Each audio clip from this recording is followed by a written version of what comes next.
Alright, 11 I am Kran, this is Terraria, Calamity, Infernum, Legendary. Last time I fought a bunch of worms, got eaten quite literally a dozen of times. And then we talked about some mods. Now, before I start today, we want to stay. I sort of caved and I installed a new mod. I'm gonna show it off like I don't have anything to hide. I installed it a while back, but it was disabled. I enabled Louis after Reborn. I want to check, first of all, apparently this doesn't do anything, so it's just on. I don't know what that is. But, what I did, not save my fucking... Okay, well I'm gonna do it now then. Disable harvesters. Unlimited potions.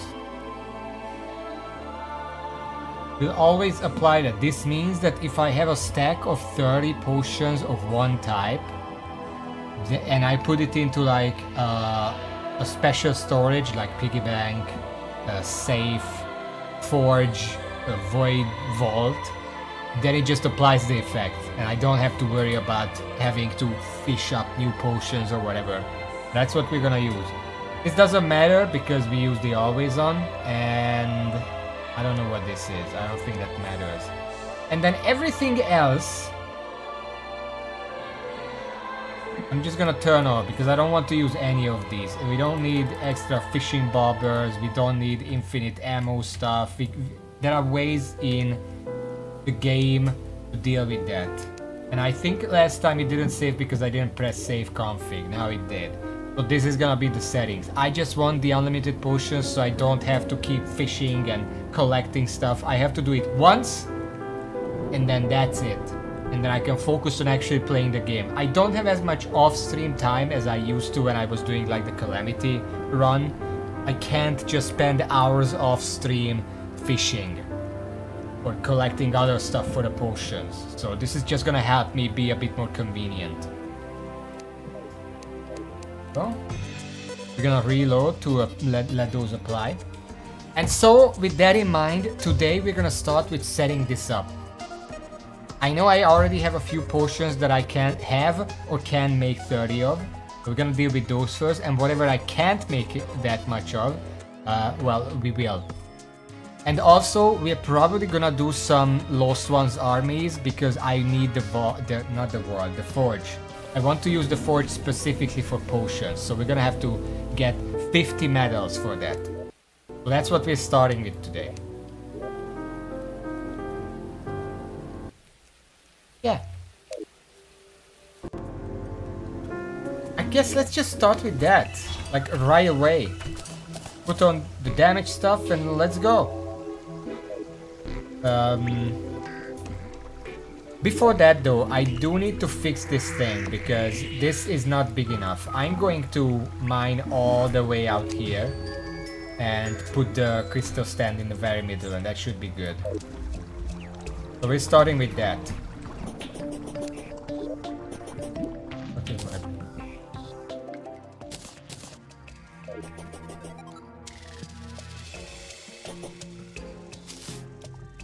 technically another boss, but at the same time, like, I don't really consider it a boss.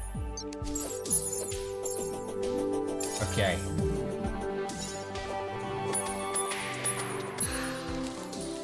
So we're gonna just mine all of this up.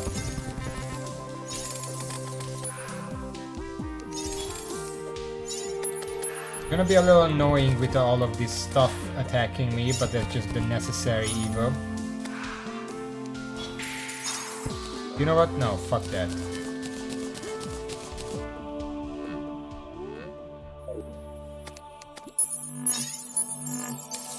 Protect me while I build. I don't have the accessories on me, but this should be enough.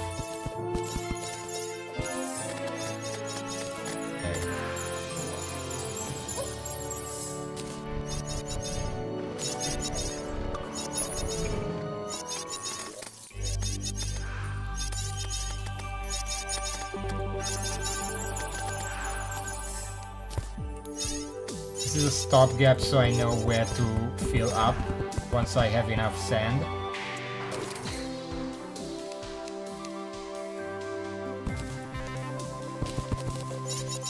There we go. We'll deal with the cactus later. Oh my fucking... What's with all the enemies? I know I don't have all the summoner stuff, but why are there so many enemies constantly spawning?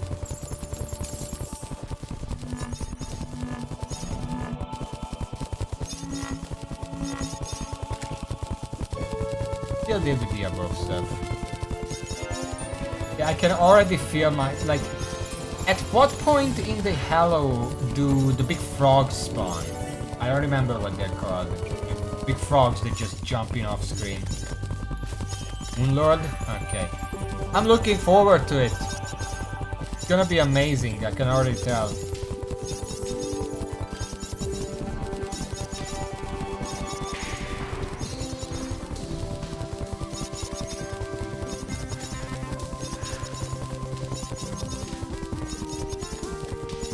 Moonlord itself is probably gonna be pretty amazing. Remember how much trouble I had with it because I don't know what Moonlord does in this mod, but base Calamity Moonlord was trash because it was literally just Moonlord but with an added dot. That's it. Okay, this should be enough.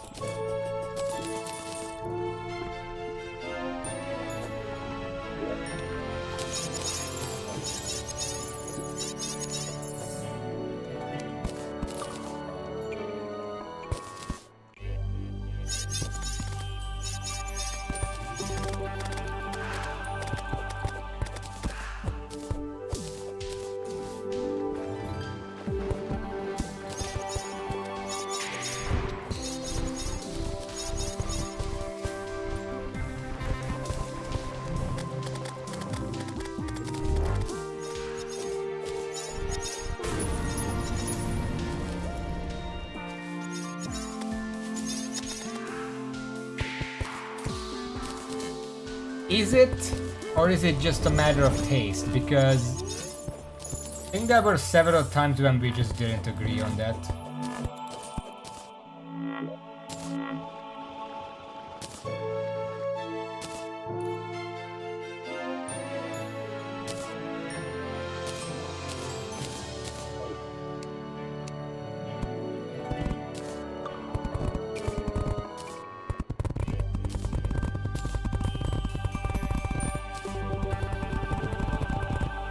I don't know what that is down there. I think that's just an entrance to the underground desert.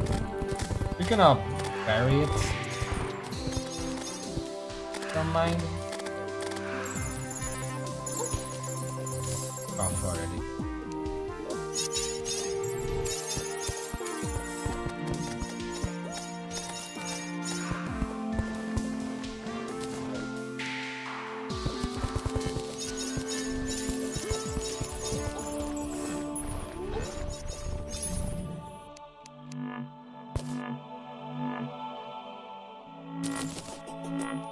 I guess we'll see about that. It's still a while away, so it doesn't matter. Okay. Now, the middle of this is about where this cactus is. We're just gonna grab the stand and put it there.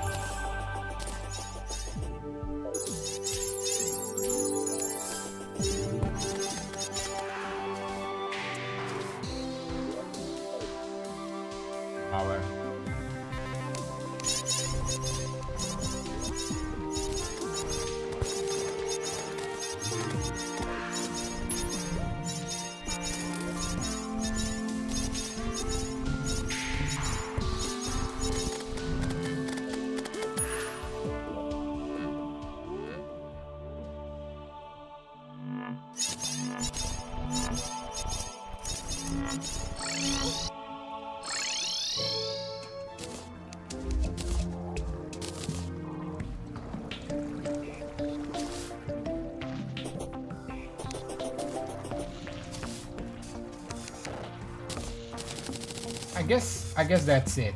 Next up, I'm just gonna do a bunch of the invasion. It shouldn't be that bad. Pretty sure.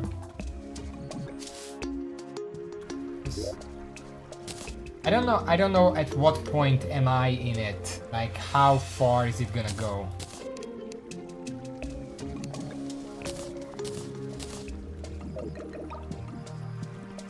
I do need the crystals. Where is the guy?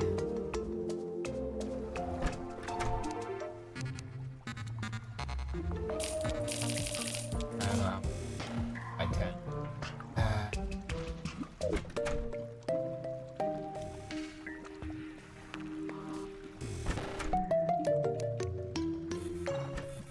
Okay, so I don't have any medals.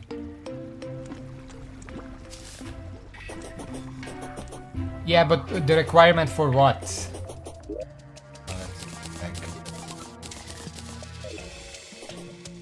Like, at what point in it am I? That's what I don't know. I don't know what the tier 2 is. Is that the ogre? Ogre? This should be fine. This might be a problem.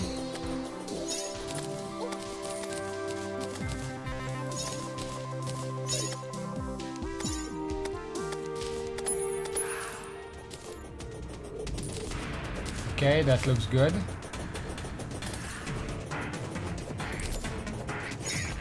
This is a bit further away. I don't know why that happened.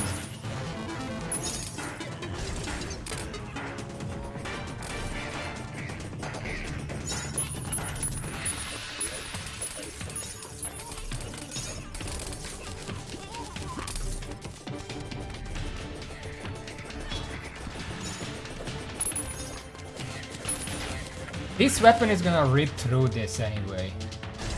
I can put down more, by the way. I should probably remember that. Let's collect and make our job a little easier.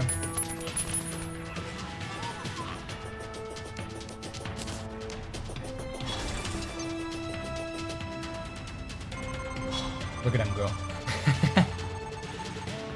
Oh yeah, there is also still... I haven't done the Torch God yet. I'm gonna have to do that eventually.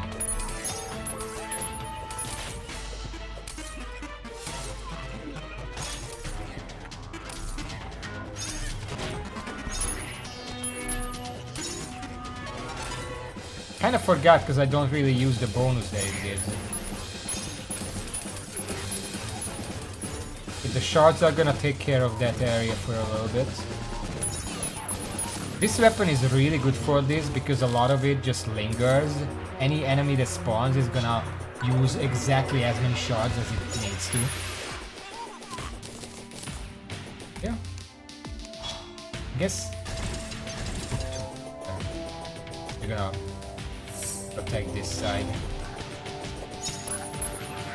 Also, I did a shit ton of damage, so we really don't have to worry about this. At least in these early stages.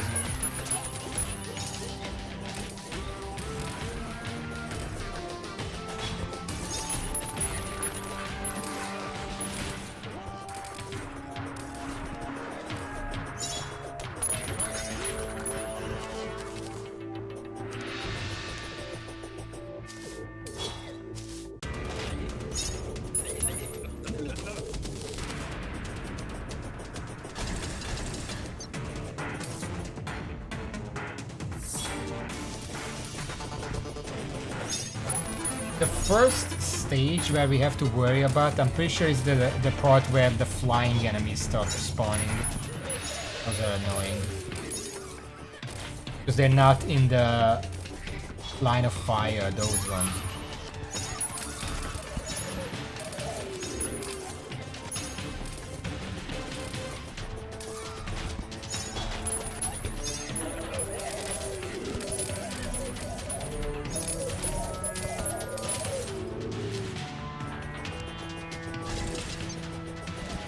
I think it got dark and I can't see anything. I forgot to put down torches.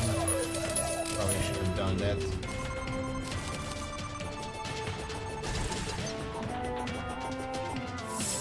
The turrets are doing a good job at least.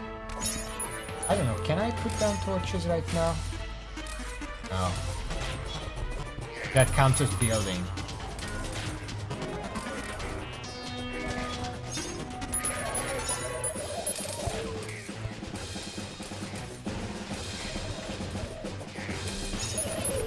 I guess, like, even though I don't have the Hunter Potion, these enemies are still highlighted regardless.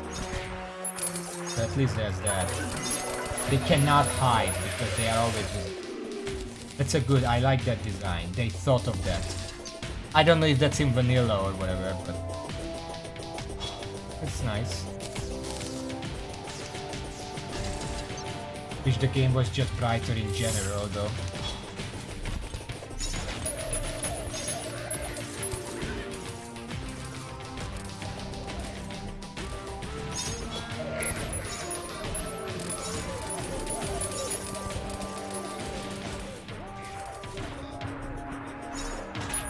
Those can't hide in the sky just because that's probably the main reason.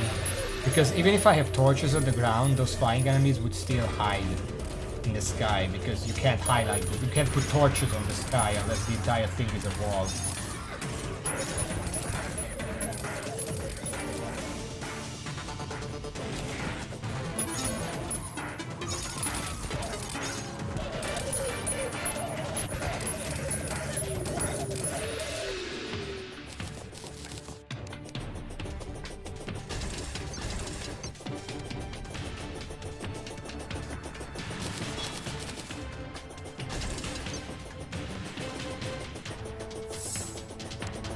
The seventh. I think that's where the.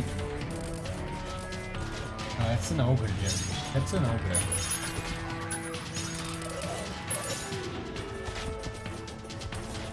The sentries are proving pretty useful at least.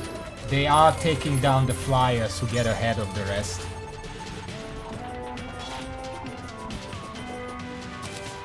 Hello. Where is it?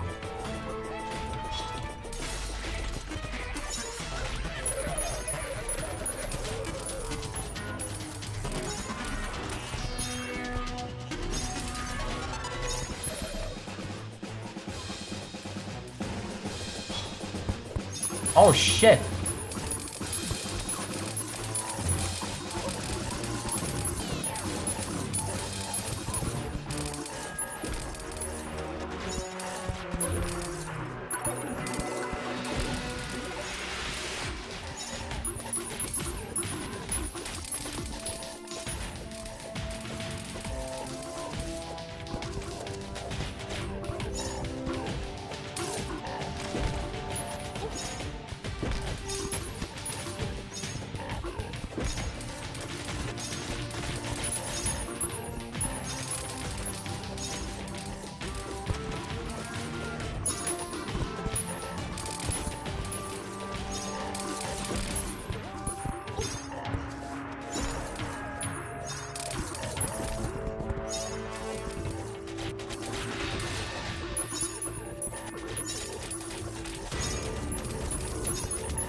Oh!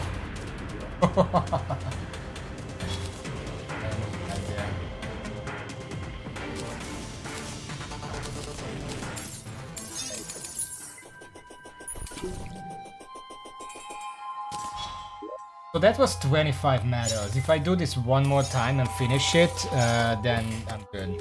Now let's get out of here.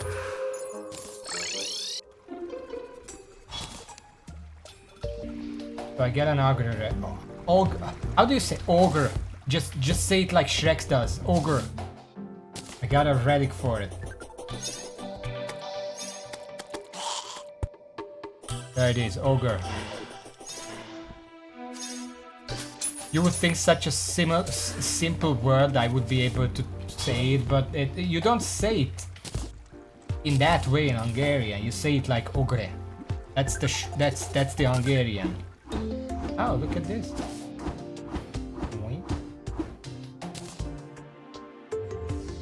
Summons ghosts as it hits enemies.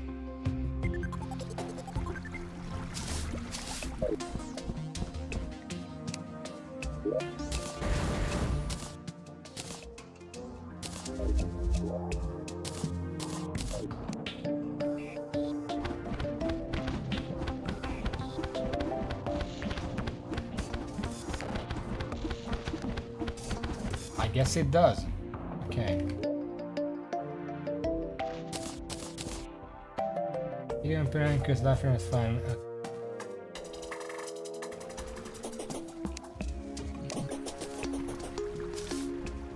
Any of these I need. Increase your max number of sentries, increase summon damage. I mean, that's pretty good. Don't need it right now, but that's good for a summoner.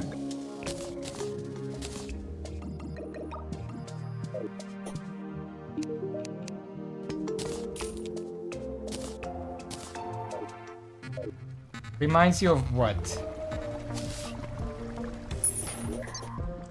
Ah, before I do anything else.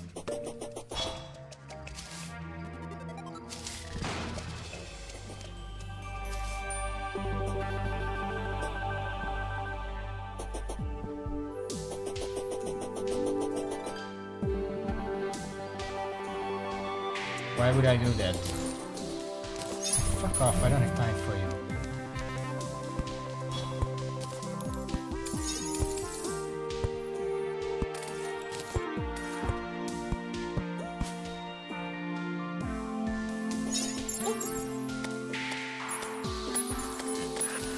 What kind of permanent upgrade? Like, is that the Luai thing or what are you talking about?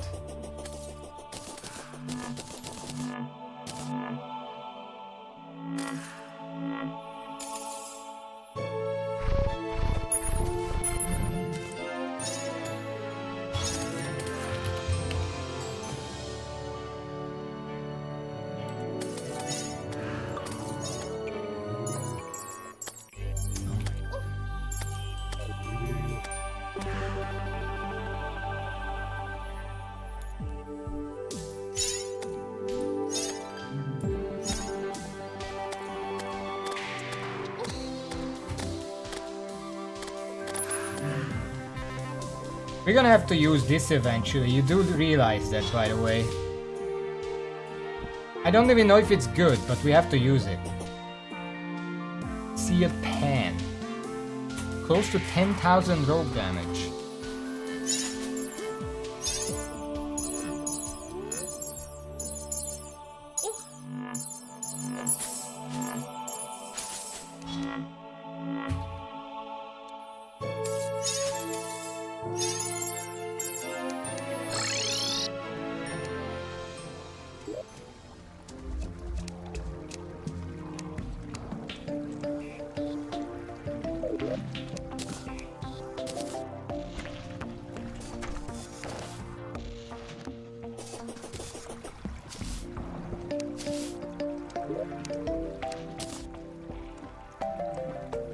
I don't think I have a life fruit here. I'm gonna have to go and get one manually. What's a normal fruit? Just any fruit? Peltome. That's from third.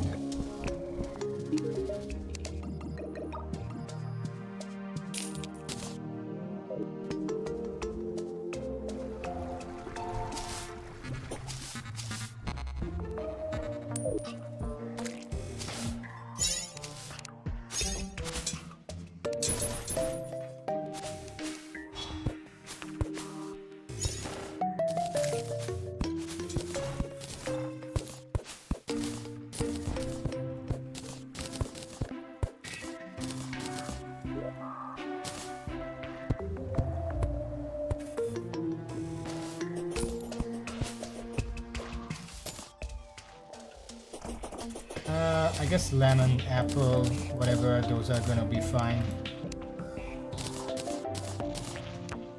I guess let's get a life fruit. That's from the jungle. I don't have any right on me because I got just enough to get my life to max.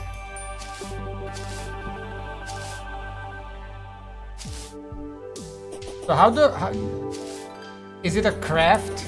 Do I throw them in, or how does this work?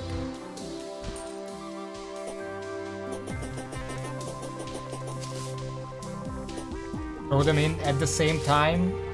Or they're just gonna sit there until I got done? I don't know how the shimmer works. Like, the shimmer is beyond my time in this game.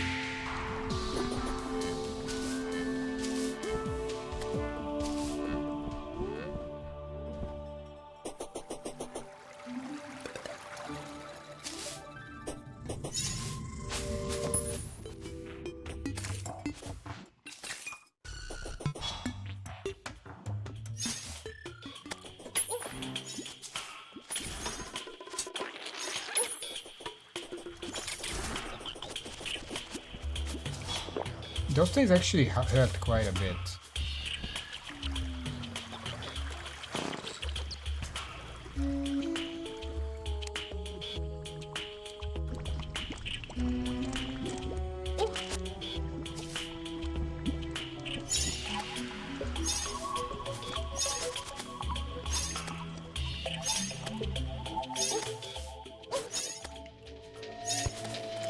Just looking around for live fruits.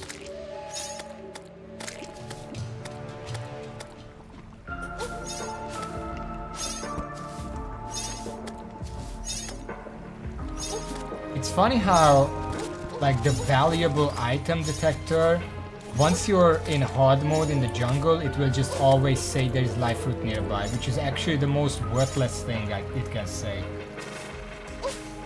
Like, if there are always live fruits, then there is no live fruit. Okay, got one. Alright, I have to go here, and the easiest way is probably to just go to the...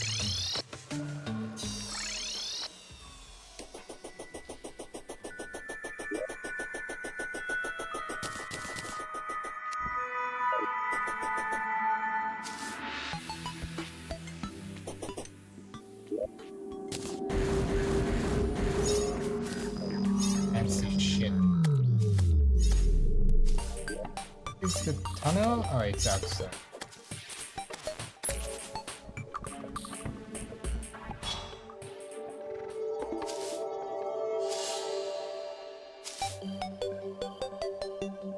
Has this recipe been in the game when I first... when I played Calamity? You didn't tell me about this. I guess it was very late by the time I found the shimmer that time.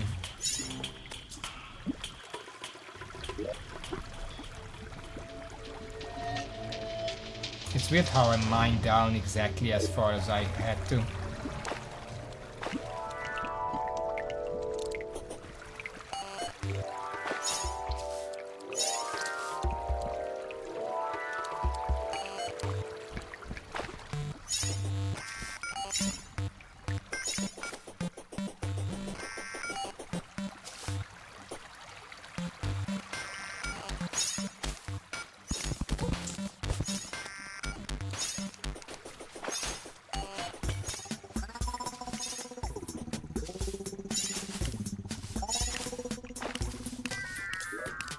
Well, I couldn't be asked to look for the shimmer, but now I have the shimmer. But in the end, I did find the shimmer, and you didn't tell me about it.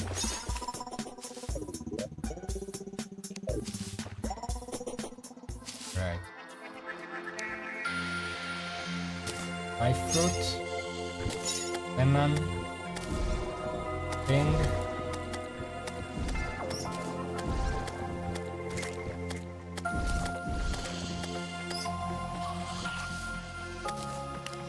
Did it work? Is this it? Is this it?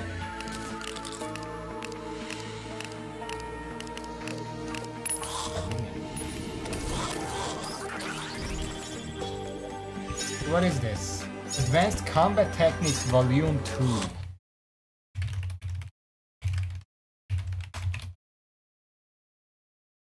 Huh. Advanced Combat Technique Volume 2 is a consumable item and a follow-up to Advanced Combat Techniques. It can only be used once per world, however multiple copies can be obtained. On use, it permanently increases the defense of town NPCs by 6 and attack damage by 20%, similar to the increases after each boss is defeated. Advanced Combat Techniques is a consumable item obtained by fishing during the Blood Moon. But that's not happening in Infernum, because they decided that you're not allowed to do that. Technically you can if you go underground, but I can't be arsed. So that's this. The book's knowledge empowers your villagers. Yeah, let's get the fuck out of here, dude. They're not gonna let me do this. Aegis fruit. Did I say that right? Aegis? Aegis?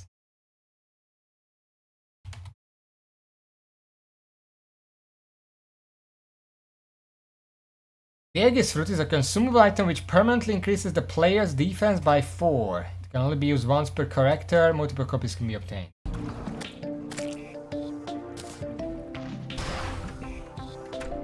Yep, seems about right.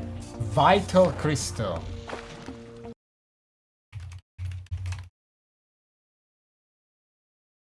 The Vital Crystal is a consumable item which permanently increases the player's health regeneration ramping speed by 20%. Only be owned spots to correct however mathematics. Note, the Vital Crystal doesn't increase health regeneration directly, but rather increases regeneration ramping speed by 20%. That makes sense. Ambrosia. Makes you invulnerable while standing in it. Ambrosia is a consumable item which permanently increases the player's mining, tile, and wall placement speed by 5%. Can only be used once per character mode because it is obtained by throwing any type of fruit dropped from shaking trees into shimmer. Watch out for the bombs. Yeah, these apparently these are in fact vanilla stuff, so yeah, whatever. Alright.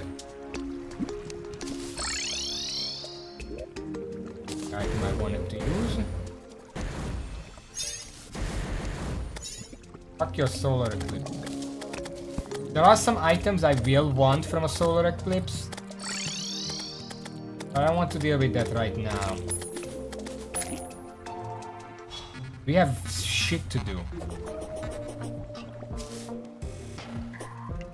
What does the mana crystal one do? Like, I'm not using mana right now, but it can still be useful. Is it like a mana star, whatever the fuck it's called, from like 5 fallen stars?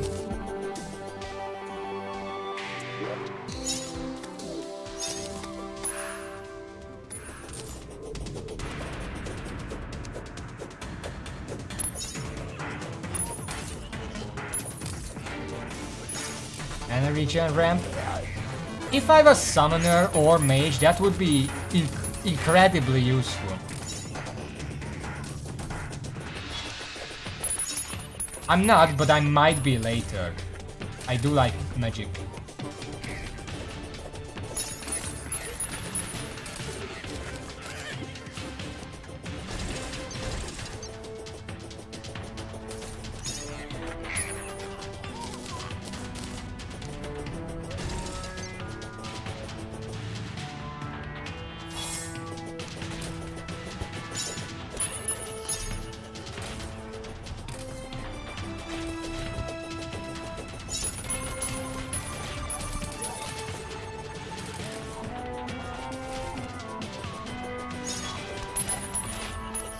I mean, free upgrades are free upgrades. It doesn't matter if you use it or not use it. You never know. That's like not getting a specific weapon in like Dark Souls because you think you'll never use it because you're a fucking you're a katana user. You're not gonna need a black spear ever. Something like that. I don't actually know if that's a good comparison, but just think about it.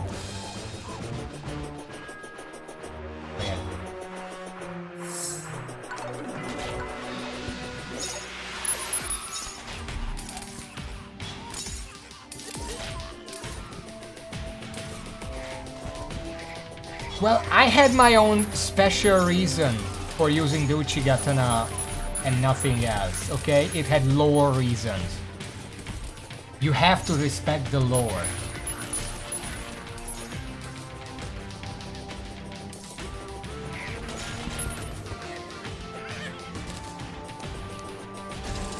Putting them on this side.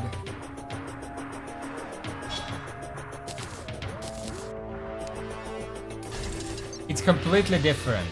Okay, it's different. Also, does the Dark Mage not spawn anymore?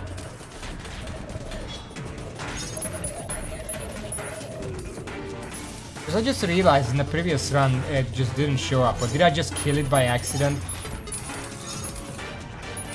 Does he spawn later? How many tiers are there? Because in the original there are 3 tiers, if I remember correctly. I don't know if that was changed.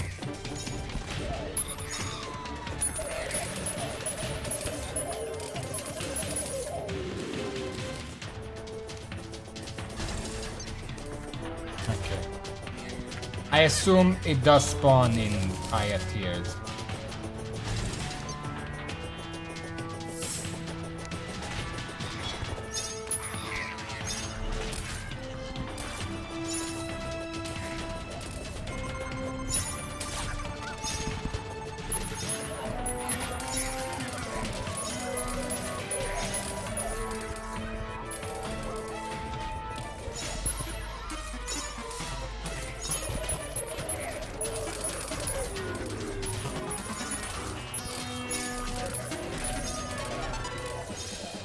You know what would be interesting with the rogue?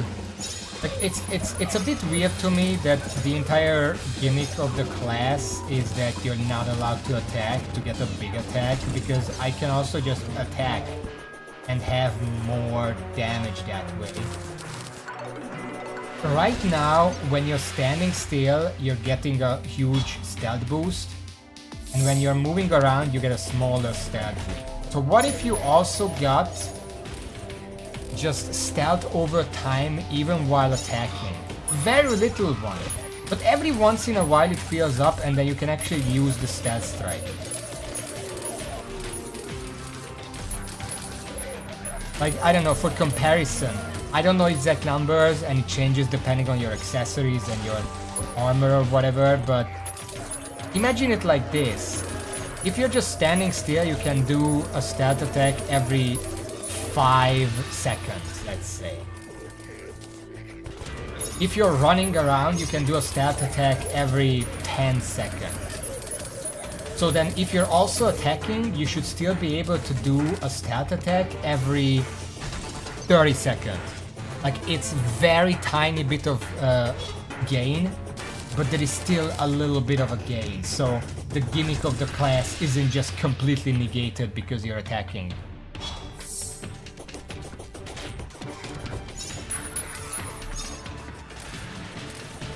Because right now the gimmick, during boss fights, it's very hard to use the gimmick, because if you're not attacking just to get the stealth bonus, you overall have less DPS.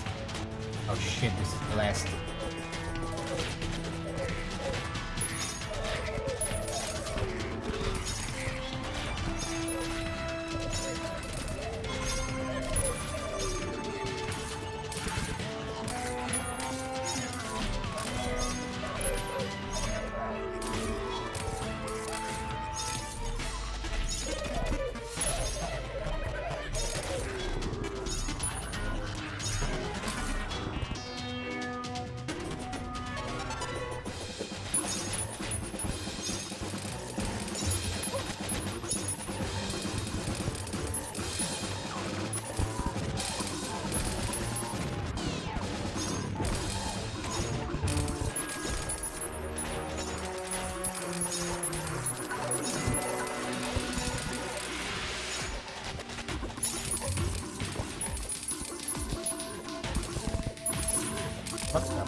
Just went fucking invisible.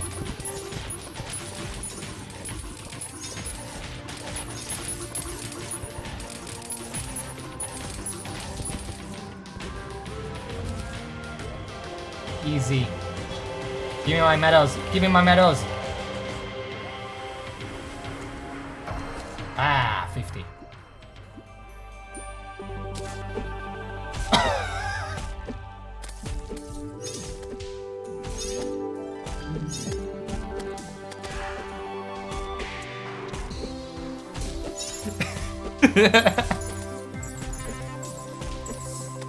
It's not even... Okay, let me explain.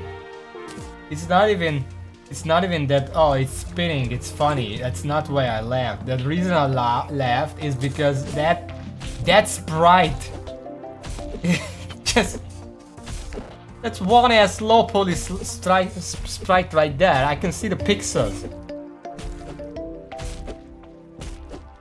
Oh god. This is the first one, so it's supposed to be low poly. Very crunchy. Oh, fuck off. You see the deep.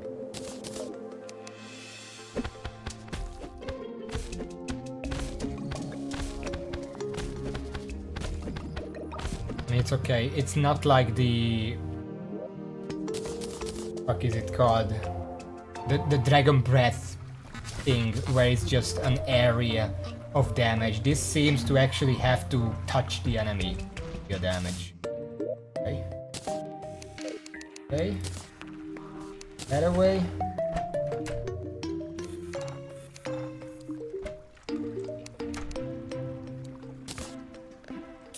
Okay, so we need a Defender's Forge.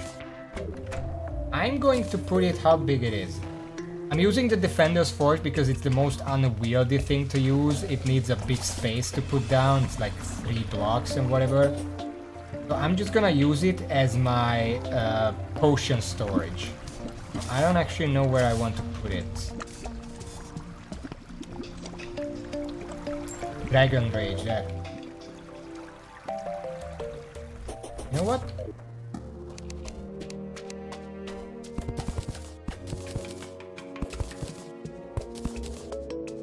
How big is this? Okay.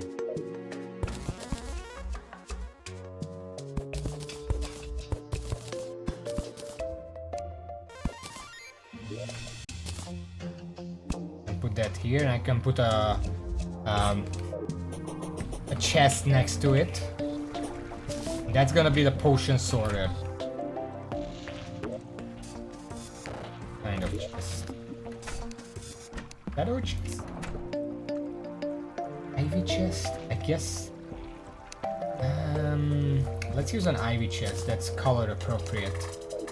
Let's make a door as well.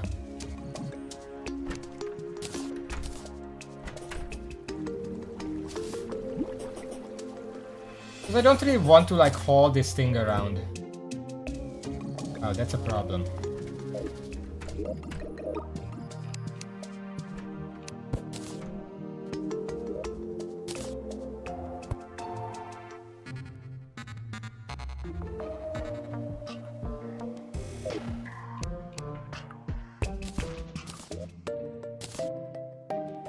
Can't open the door with everything in the way.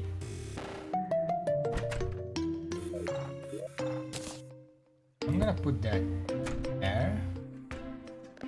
It's centered, and then I don't want it to be centered because then the chest can't be centered. We have to think about these things when building. And I'm just gonna...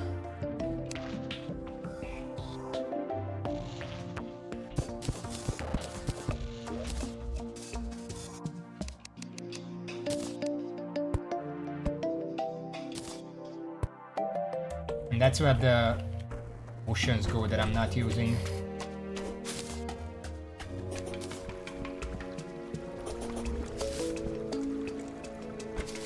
Okay, so what kind of potions? Oh yeah, they're in...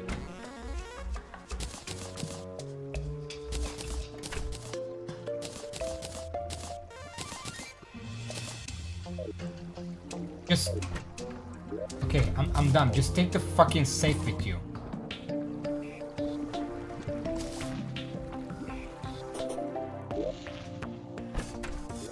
Put everything in here now.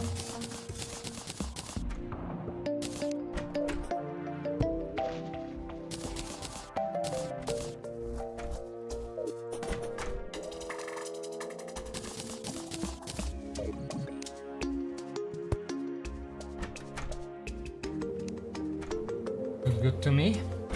Now, here's the thing. I have 33 hunter potions. if I put them in here, then supposedly I have the Hunter Potion effect. It's permanent. So it does work. Right.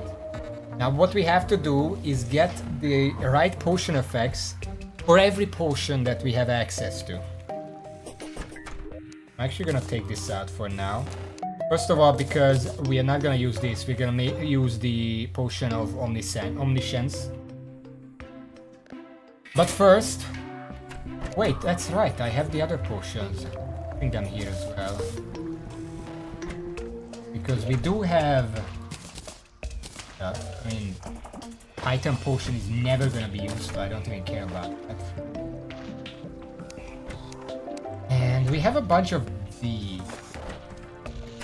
Danger Sense, Berg, Magic Power, Anechoic, Great, Sonar, Fishing, Builder.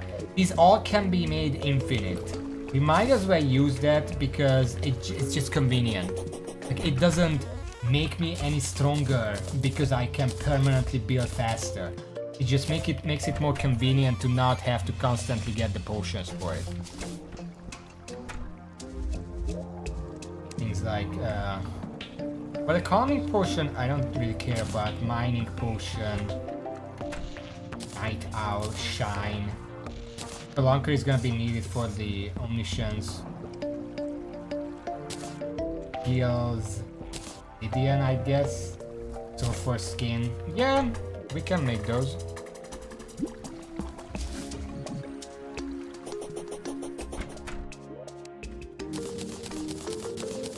This is all the potions I have access to right now. Out of these, I have 30 of the Hunter potion. Oh fuck. Okay, never mind. We're fighting apparently. I mean, I'm gonna give it a try. It doesn't cost me anything. It's gonna cost me 98 silver. What? Yeah, you know, I might as well try it. It's gonna be over in like 3 seconds because I haven't fought this boss for 2 days.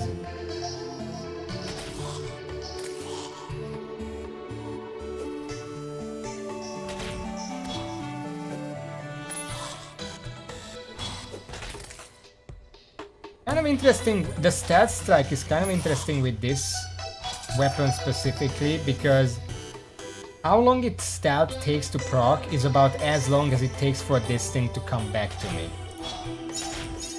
I technically don't miss out, but at the same time, just doing this is probably still more damage.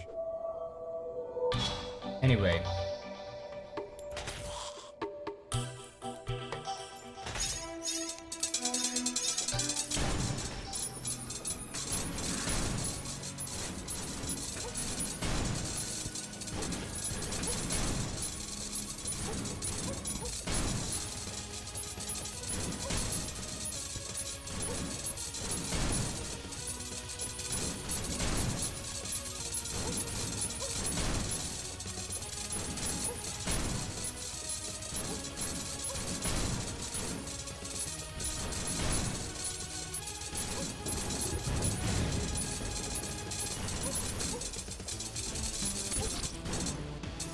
Oh, it was still coming for me, or what the fuck? I thought it was circling. Alright, well that's that. Let's go back to what we were doing.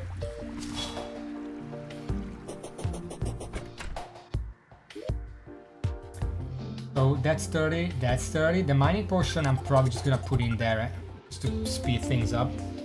We have 30 of the anechoic coating, which we can probably just use. It uses creature's ability to attack you in the abyss, which is just like whatever.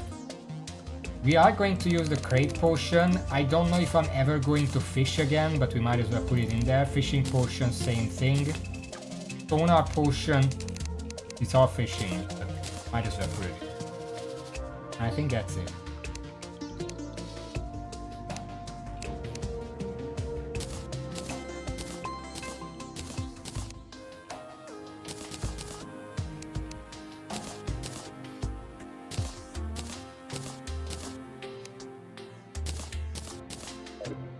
have all of those. I'm just putting them in there for now to separate them with what we don't have. I'm not gonna have these in all the time, especially Hunter Potion, because, well, I don't want everything to constantly be highlighted. We can very easily get 30 of these two, which are just generally useful.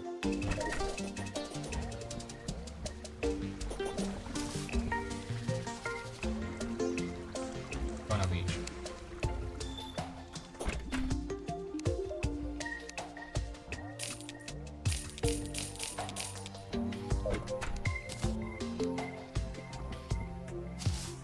Gonna get 30 of these. A lot of fucking money. Keep forgetting that I have that.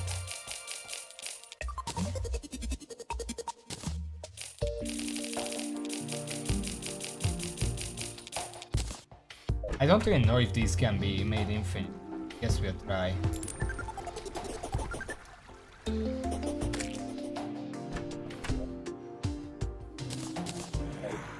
Yeah, they can. It's right there. Fab and whiskey. Yeah, I see my buff bar. Okay, next up, we need a bunch of...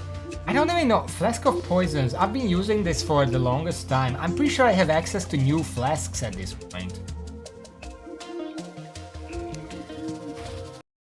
Calamity flasks. So in hard mode, there are Holy Flames, Crumbling, and Brimstone. Flask of Brimstone requires Ashes of Calamity, which I don't have access to yet. Flask of Crumbling just needs Essence of Sunlight.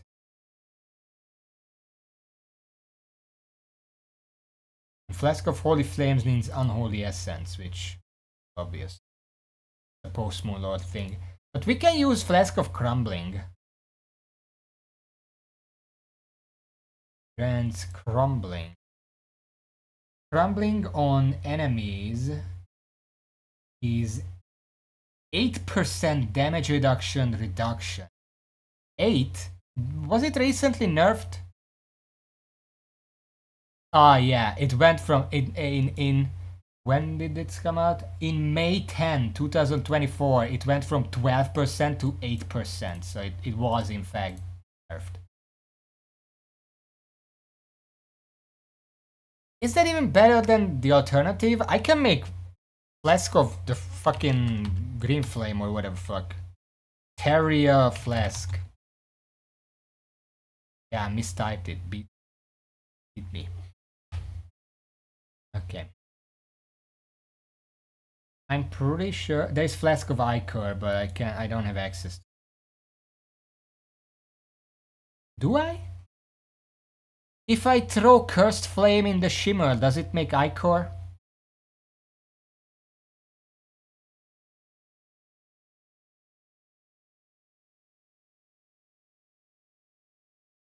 Cursed Inferno. Minus 24 to enemy.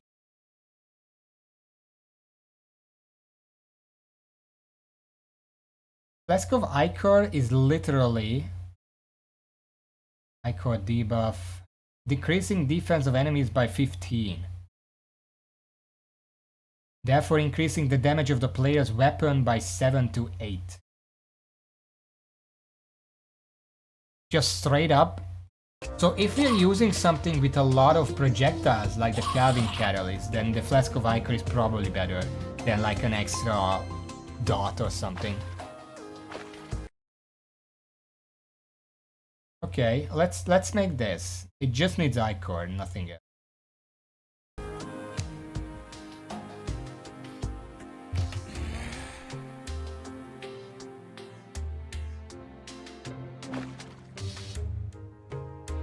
A Cursed Flame at the workbench.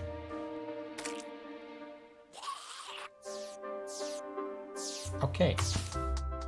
Guess we'll do that. I expected a little more, but sure. Where do I keep my Cursed Flame? I think it's up here.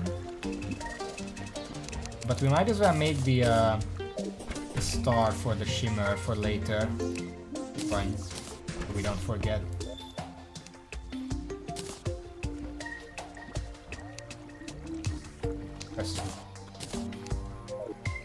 So if I need 30 flask of ichor, that means 60 ichor. Fuck is this?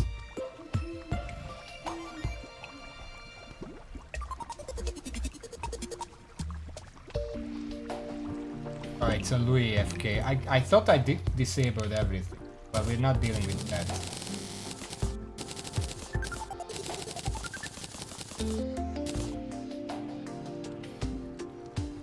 We're not using Louis. What do you mean a totem? What's a totem? What's the... Do you mean the permanent item?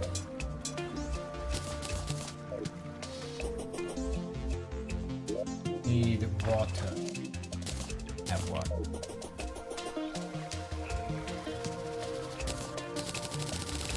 Oh, well, we're not using those. I'm just using standard stuff right now. Okay. Flask of ichor. 30. Just put that in there, and now we have ichor. Currently not doing anything because we're using a rogue weapon, not a melee weapon or a whip, but it's there. Oh no, it does work on rogue weapons. Alright. Okay, well I didn't know that, so... Next up, okay. We have to make all of these. A lot of these are pretty simple. We just grab the fighting potions that usually use fish. Probably make. And then let's craft 30 of them.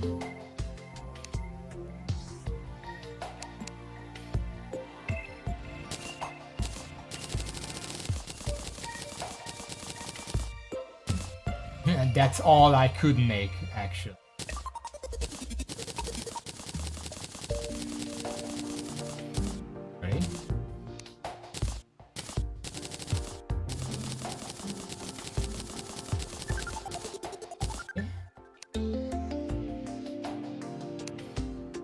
Not sure I have enough of this fish. I only have 6. That's not enough.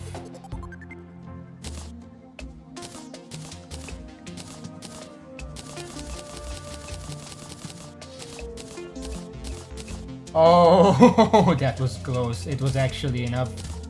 I had like 11 prismite when I started. I needed like 22.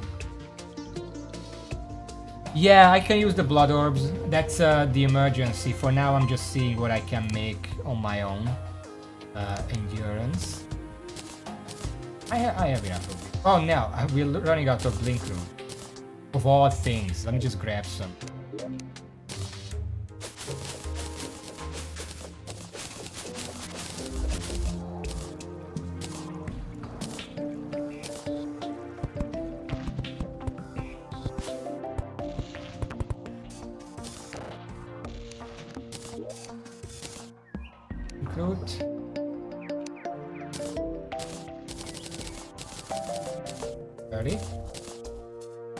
Wrath potion. We should have more than enough of. Yeah, this is the 30. All of them in there.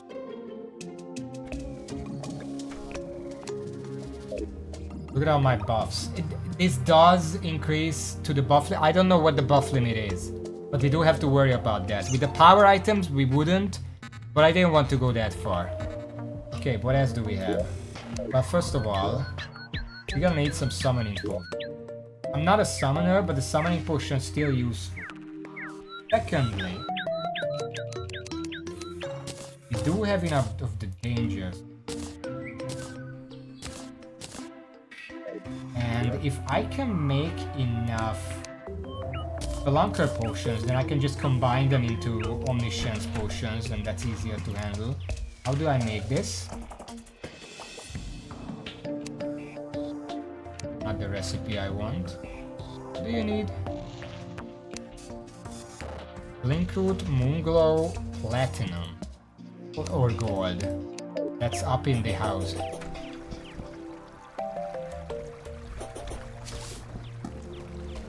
Yeah, but the Omniscience and the Hunter Potion are the same effect, so we might as well combine them so we have fewer potions to mess around with.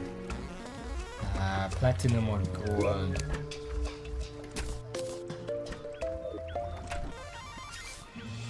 Just if I combine them, it's easier and I can just remove it if I don't need it.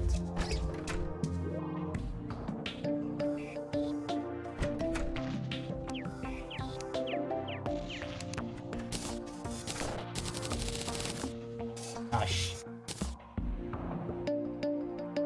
Ran out of Blinkroot.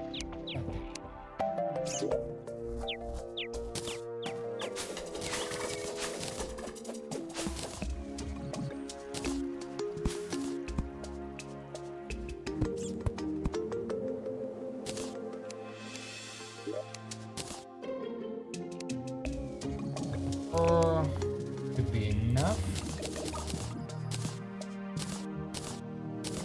Ellie. Now let's grab these, combine them.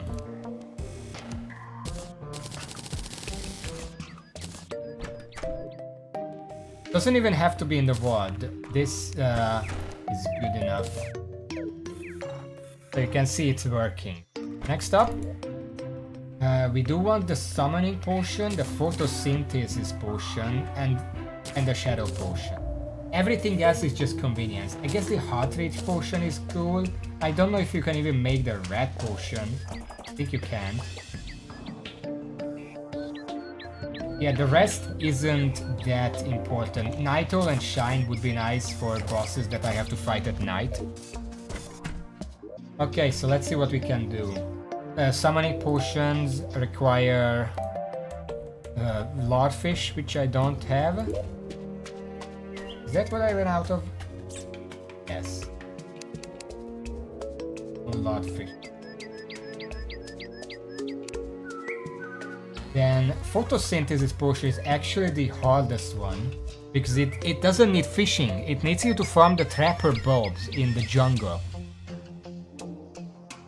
which we can do, and we'll probably have to do because it's also the most expensive in terms of blood orbs. 40 blood orbs for one potion. Cannot do that. We can make the shadow potions though. Let's make them. It's also fucking Blinkroot though. Let's not make it right now. Now, Partridge potion needs Crimson Tiger Fish. I don't think I can make that. I would have to make like island fishing spot in the sky. I'm not gonna do that. I'm just gonna use blood orbs. I have 800 blood orbs. We're using it for these purposes. Shine potion. That's simple. Ah shit! What did I run out of? Glowing mushrooms. Yeah, let's grab a few of those. Those are easy. It's not even artificial crimson. We have access to a crimson. It's just I don't have a fishing spot there.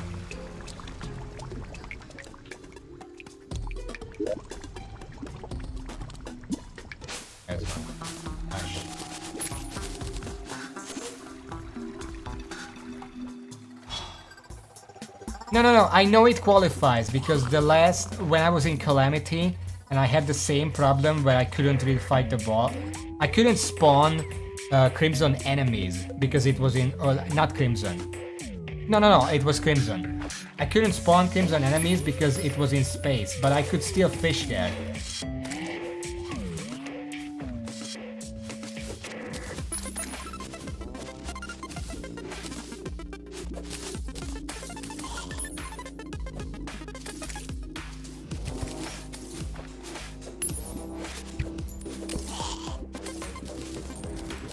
Grabbing a couple, we don't need too many.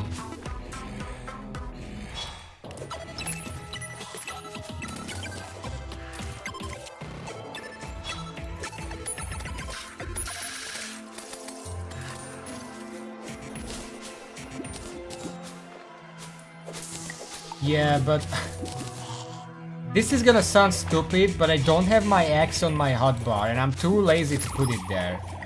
So I'm just gonna farm the ceiling.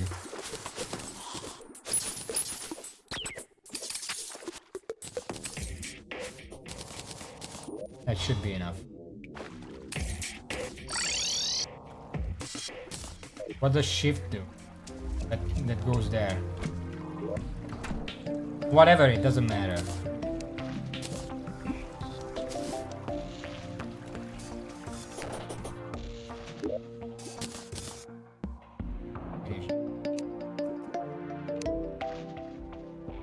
Wait, I had mushrooms. I ran out of bottles. Fuck.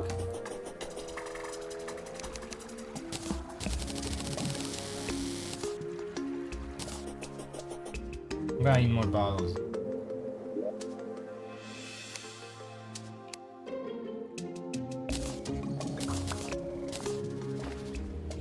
Night Owl, that's right here next to it. It almost needs the same things, except it's Blink Road.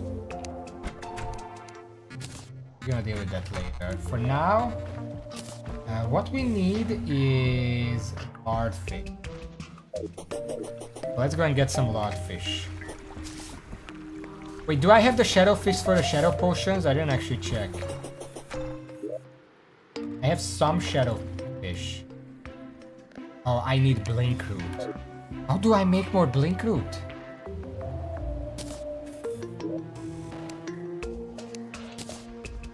There are some blink root here, but it's not gonna be enough. Also,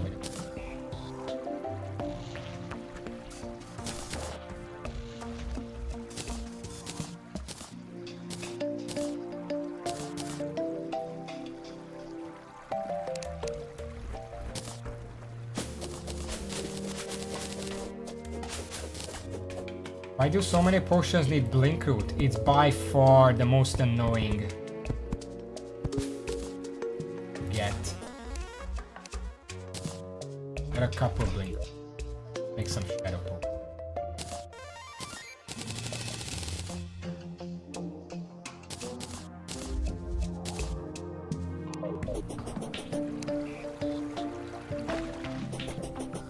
Yeah, I guess I can just use the blood orbs. I'm not really gonna need it for anything else, so let's just tap into that. Just tap into it. 30. Night Owl.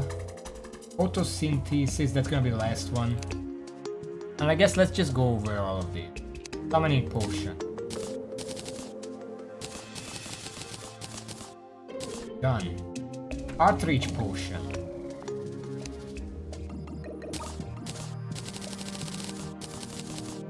Done.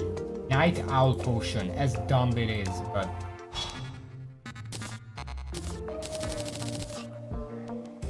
What did I run out of now?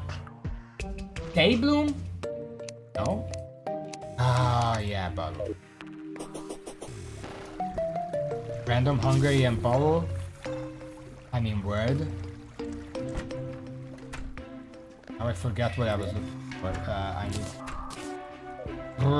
give me a second. Let me finish this. Hungarian word. How about? We already did potion last time. I can't do that this time.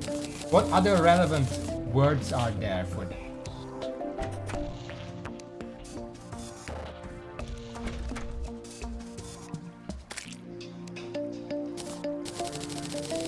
Bottle. Well.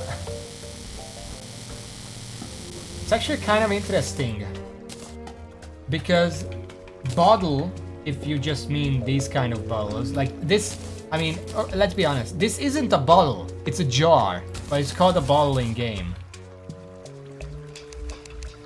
Because a bottle, like what you call in real life a bottle, would in Hungarian be üveg.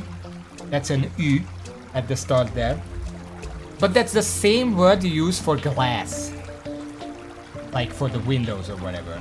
Because traditionally bottles are made of glass and it's just the same word. But we don't use that for this kind of That's not a bottle, that's a fucking jar. I'm gonna give a bonus word. Jar would be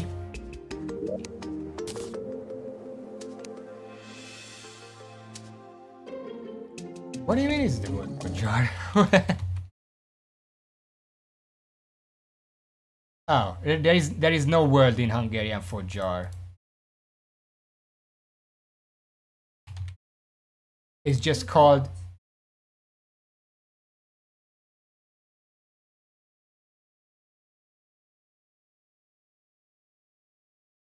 Do you know what a compote is?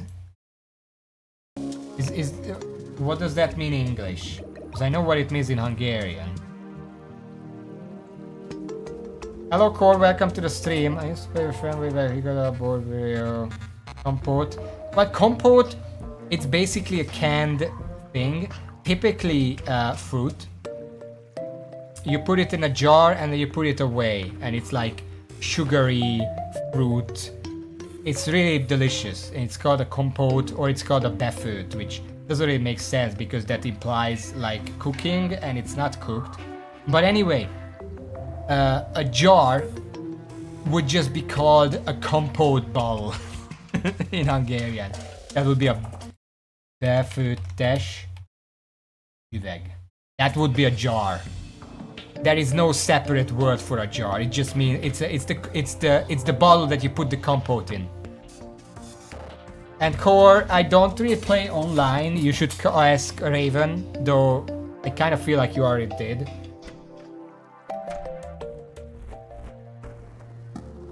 I don't even know. Raven, can your PC run Terraria right now?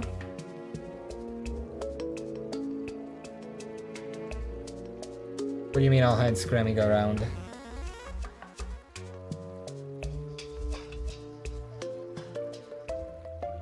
Scrambling for what? I'm just tying my hair up because it's getting too hot here for letting it out. Okay, so we need some more night owl potions. Oh, look how much brighter it is already. And I'm just gonna make the photosynthesis potions. Gosh. What happened? Oh no, I ran out of blood orbs! Shit!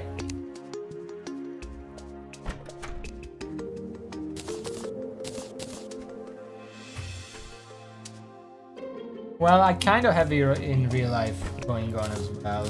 I don't really play anymore. I stream, obviously. Yeah, Final Fantasy XIV is a bit too rich for my blood. I don't play that. I know there is the trial, but the trial wouldn't allow me to play with others anymore. Nah, you know what? We need 6 trapper bulbs. We can just farm that. Probably easier.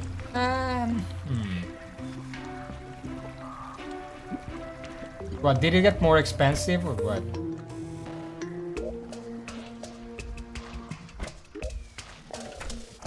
Where did I put?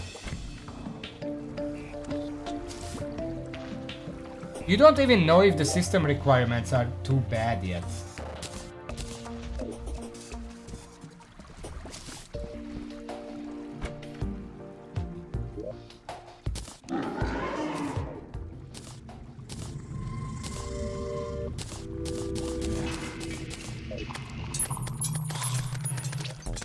We're gonna do a bit of farming for blood orbs. It's probably easier than farming the jungle.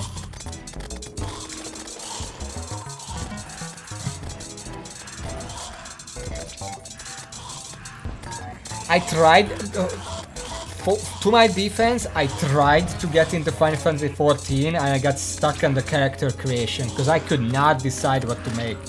That's a constant problem with these kind of games. If you've seen me play like Dark Souls or Elden Ring or whatever, you know how long I spend on the character creation, especially the names.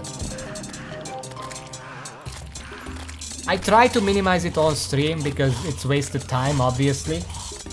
So you can imagine how much time I spend on that off stream when I'm just doing it on my own time.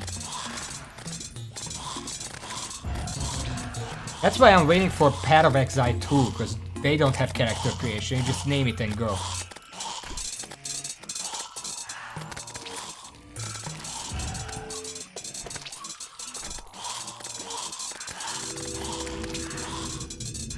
Unless the sequel adds character creation.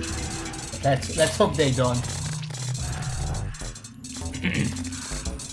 I don't really care about it being prettier to look at. Like, I'll give World of Warcraft one thing, character creation, like picking a race, which really should be species, but I'm not getting into that, matters because of the passage and the ratios, and I really like the ratios. The fact that Final Fantasy XIV, basically the races are just cosmetic, which actually makes it harder to decide. Because if there is a concrete reason, like if I'm trying to play a mage, I'm probably gonna play, if I'm Alliance, I'm probably gonna pick Gnome, because they get bonus intellect. That makes it a lot easier to decide. If none of the races do anything, then what do I base my choice on? Probably just a personal problem, I don't know. Don't I have...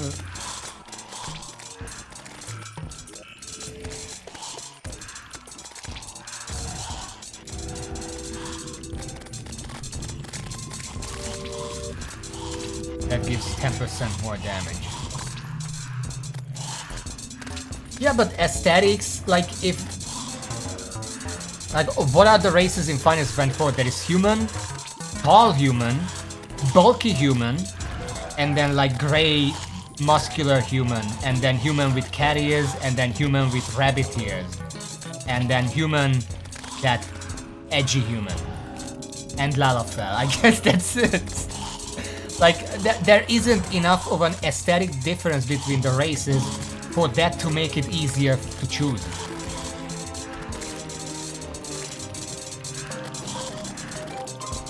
Because at least in World of Warcraft, even if they did not have the ratios, every single race, well, for the most part, obviously there are different exceptions, but every single race looks so fucking drastically different that it's going to alter your decision even beyond the ratios.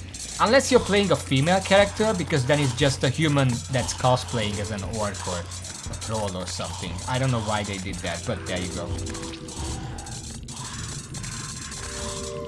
Yeah, but here's the thing. In Final Fantasy XIV, you have human, obviously, you have elf, but the elf doesn't look that different from a human. Like, at least in World of Warcraft, a human is a human. An elf is like, they are like blue skin, they have glowing eyes, they have like these big ass eyebrows and the ears and whatever. There is considerable difference aesthetically. Whereas in Final Fantasy, it's like you have a human, and then you have a human but with big ears. And that's the elf, or whatever the fuck it's called in Final Fantasy. It's not called elf.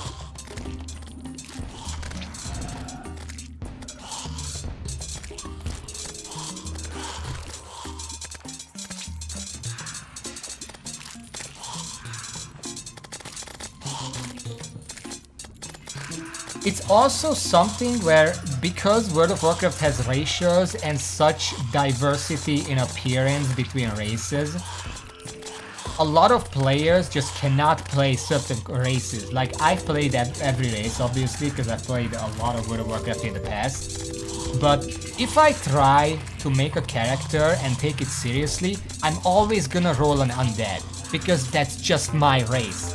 I know the animations, I'm comfortable with how they move and how they look and what they do. The ratios are really good for whatever I usually try to do. It's just gonna be an undead. But every person has a different race that they like in World of Warcraft because of the animations, because of how they look, because of whatever. Whereas in Final Fantasy, I guess there is still animations or whatever. I don't know, because back when I did play, I only played one character because you were only allowed to have one character.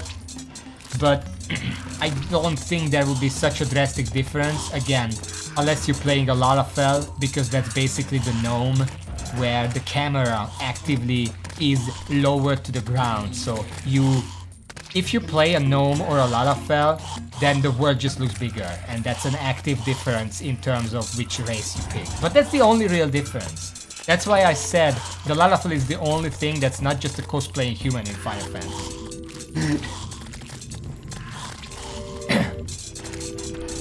Yeah, the animations obviously those are different that way, but you know what I mean.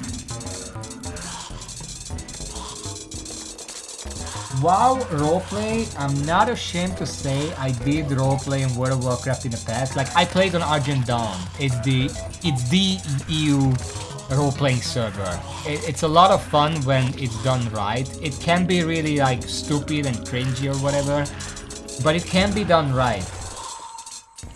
I've been to like events, roleplay events, because Argent Dawn RP server, they're gonna have events. They had like I play an undead, I don't play World of Warcraft anymore, but I played an undead mage, and even as an undead, I saw on the Argent Dawn website that they're having an event on the Alliance side in Redridge, and I was like, let's visit it. Like, I don't want to crash it or anything, I'm just gonna grab that potion that allows me to understand the Alliance side, grab a couple of those, and then go to Redridge and check out the event. And I just sat on the bridge, and it was like a racing event. There were like 50 people there, just in the town, and they had like the mounts. They lined up on the bridge, and then there was the area that they had to race through. They probably had like a map or whatever, I don't know. And I just chilled on the bridge. Some people walked up to me, checked out what the fuck is an undead doing here, but overall they just left me alone because I didn't do anything, and it was a lot of fun to just watch. Like, I didn't even partake because I'm an undead, I can't partake.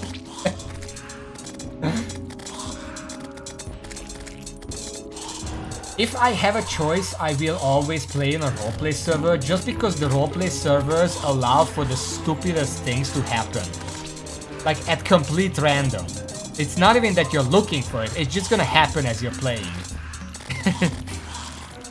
And anyone who played on roleplay servers can attest to that. Or even just saw some videos like the Barney Scarab Lord adventure. That was an RP server, it was an RP PvP server, but it's still an RP server. Like, you can't have that shit on like a normal server. You need a roleplay server for that shit to happen. Anyway, I think the day is well, the night is about over, so let's see what we get. How many orbs we gathered while talking about World of Warcraft, I guess.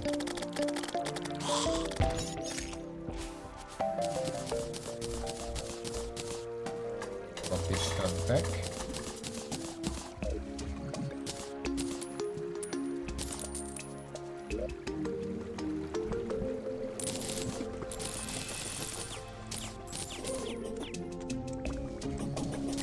That's not mine.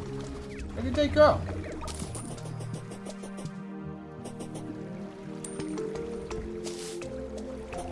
Alright, well, I guess that was a waste of time. Apparently you don't get much anymore. Can I fucking talk to you, please?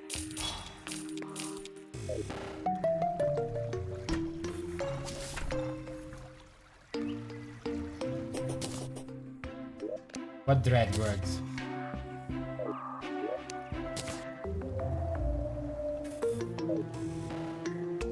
I didn't get much. I got a whopping 20 blood orbs. I don't know how.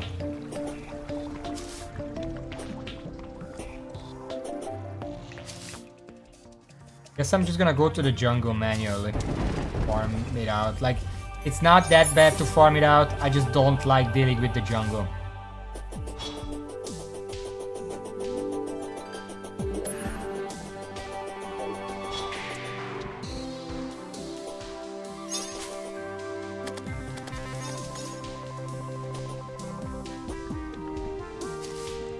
Anyway, in conclusion with what I was talking about before we went off on a tangent elsewhere, is that For some reason, especially in video games, the hardest choices to make are the ones that don't matter.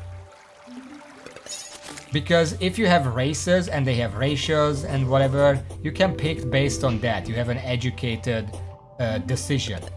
But if you have 5 races and none of them do anything, then you're just sitting there like, what do I choose? Like, this doesn't matter what I choose. So like, I don't have a basis on... I don't have anything to base my decision on. And that makes it hard.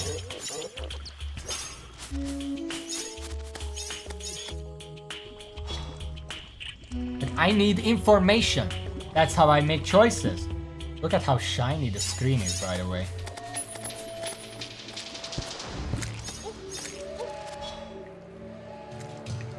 I mean, let's be honest, in World of Warcraft the ratios do very little as well. Like, they're not a big deal. Like, 1% extra versatility isn't gonna make or break the game or anything. They did that better in, like, I always say that vanilla WoW was the best WoW has ever been. Even beyond any other expansions, like people say Burning Crusade or Breath of... No, vanilla. In vanilla, the ratios actually mattered hugely. There were gigantic effects. Even today there are some effects that are bigger than others. Like, I'm pretty sure dwarves can still remove bleed, which is actually a pretty rare effect otherwise. Undead still have Wheel of the Forsaken, which has been nerfed time and time again. It's still one of the best ratios in the game. Those matter! Like, yes, the 1% shadow resist that undead get or whatever the fuck it is probably doesn't matter and won't make or break the game. But there's that one active or 2 actives or 1 passive that each race has that just makes all the difference. And even if it's just 1%, it's still an effect that you can take into account. Like, gnomes have 5% extra intellect. Okay, so if I'm rolling like a mage in Alliance, I should probably consider playing a gnome. Even if I would never consider playing a gnome otherwise, because a lot of people hate gnomes. Probably the voice, let's be honest. But if you're playing a mage, you will consider playing a gnome, because the 5%, that's not even that little. 5% is a lot.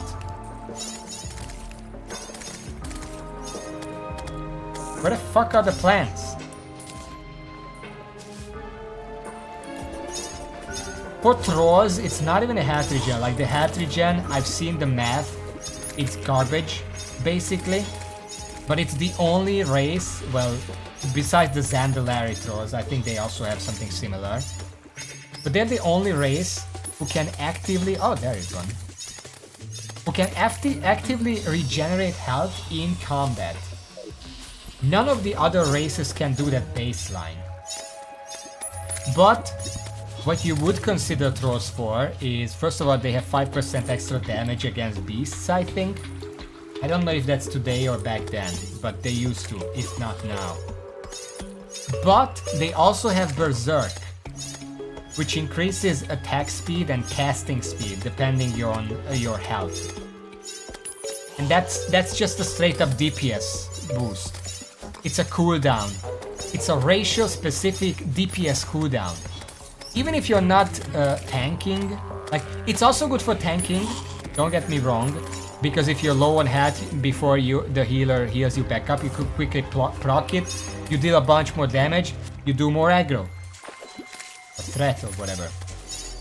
But even if you're not tanking and you just get the baseline 10% increased attack speed or casting time or whatever, it's still a DPS cooldown. And I like that. I like having those kind of things to think about.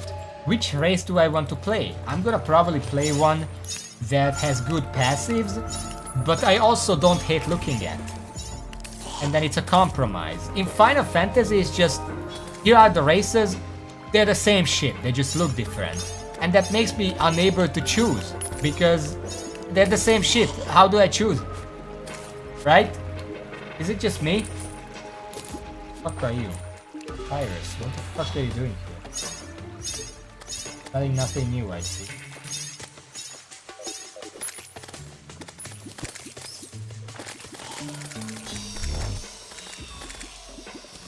Yeah, I mean, I like the undead, and I like the sound, I like the animations. Like, I played all the races. There were some races that just had animations that I just really didn't like for, like, casting or whatever. Aesthetics obviously matter, but I'm not gonna choose purely on aesthetics. That's why I like having the ratios.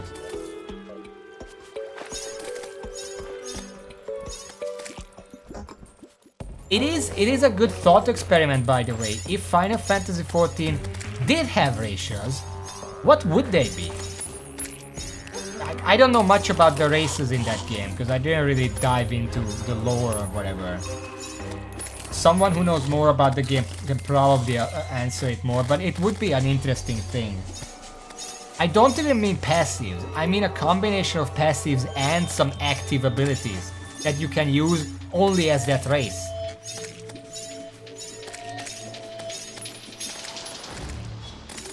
Like here's another thing. What the fuck is bigger? What is it doing? Is that a corruption thing? Shouldn't be corruption. Yeah. Like in World of Warcraft, if you're someone who really likes going for like min-maxing stuff and you really like the completionist aspect of getting exalted with every single reputation and that kind, if you want to do that, you're just gonna play a human. Because they get bonus reputation, that's just a no-brainer. You will just play a human if you're that kind of player.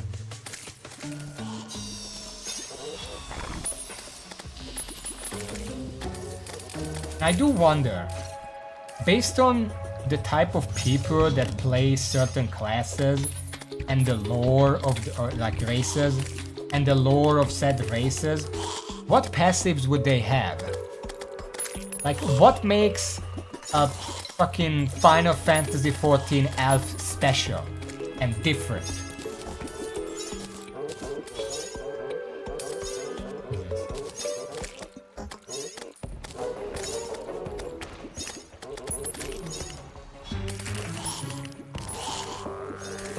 What kind of passive and active would a fucking Lalafell have?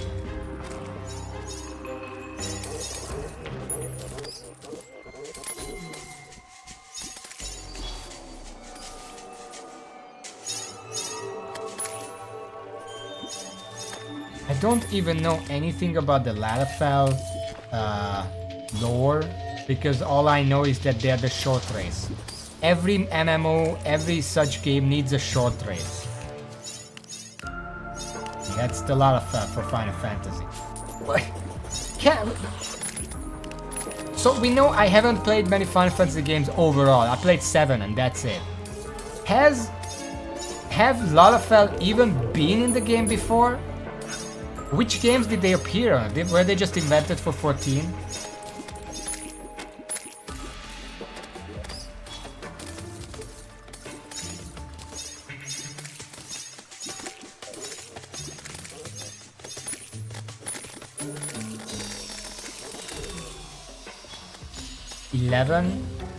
Well, if it's also an MMO, then it doesn't matter.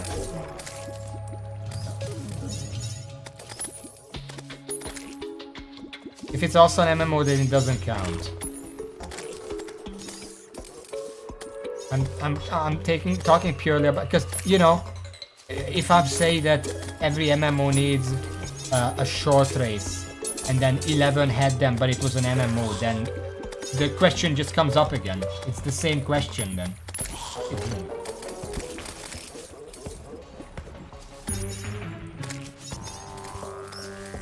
That like, were they a thing before 11?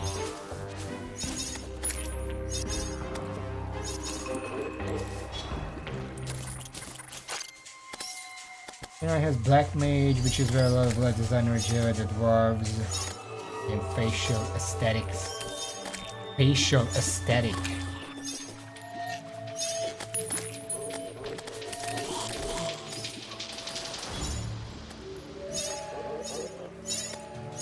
Final Fantasy 4.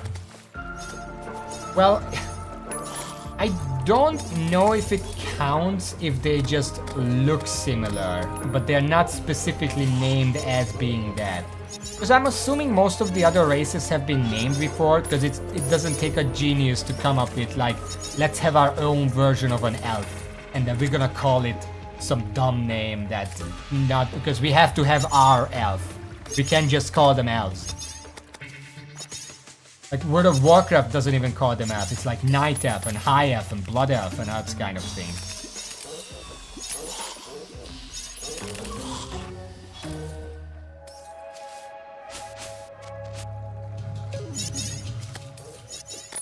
Wasn't like Final Fantasy 1 made by some studio who was about to go bankrupt?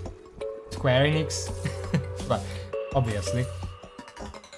Like, they were about to go bankrupt and they had enough money to make one more game, so they named it Final Fantasy because it was supposed to be their final game before closing down. Is that just a rumor? I swear I heard that somewhere. Lead producer's final shot. Did he retire after it? But it seems like it would, I mean, with why you're on the top, I guess. Hello Webinar, by the way. Welcome to the stream. Yeah, that's what I heard then. That it's not the studio, it's the lead producer's final huzzah before he leaves the thing, and then he made it Final Fantasy, and then it's fucking huge deal, and then he didn't. I explained that so well. Yeah, because if you say the studio was about to close down, that sounds a lot better as like an urban legend or something.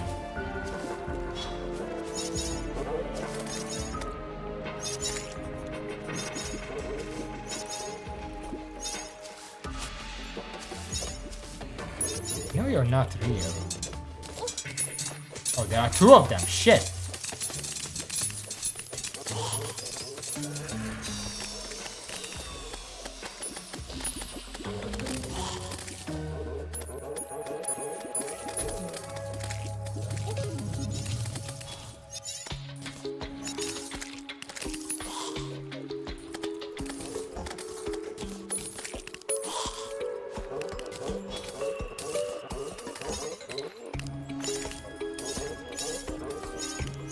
I mean, the true story is nice as well, but you know. Oh shit, it's a blood moon. Is that good for me? Is this gonna spawn more enemies down here? Oh shit. What's that? Yeah, it's definitely spawning more enemies. Okay.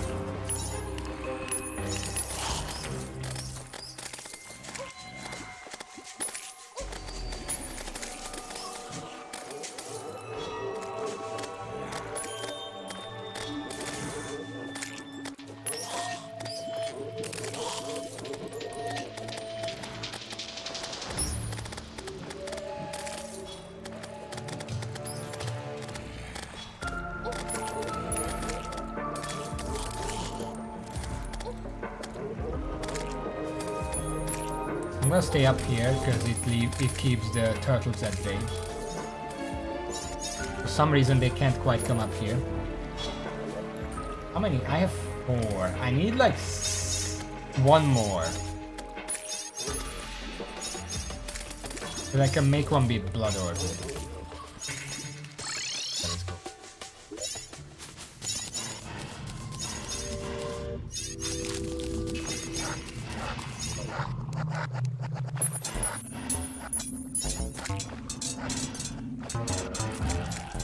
What the fuck kind of blood moon is this?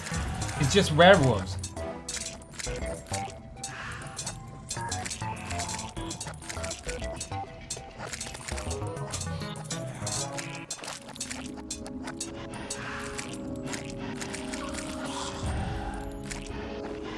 I don't know anything about the last story. I don't know what that is. Well, okay, technically when I say I haven't played any other Final Fantasy games beyond 7 and 14, technically not true. I played a very little of one of the Final Fantasy games that I don't even know which one it is because I know the numbering on the early games from like 3 to 7 is so asinine that I don't know which one it was. I played it a little and I never finished it.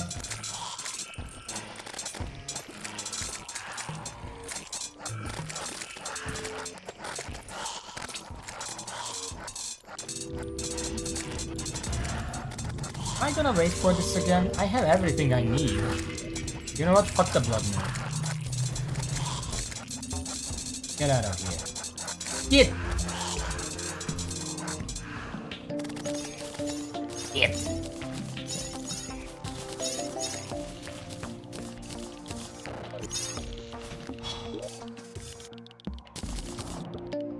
I don't know what I'm gonna do. That no.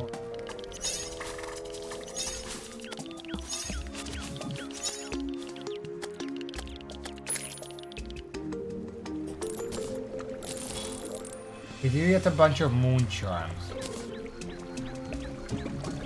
Of them are the right.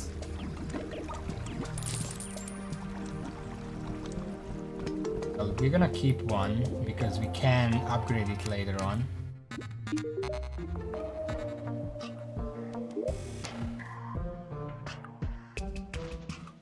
Yeah, we just need.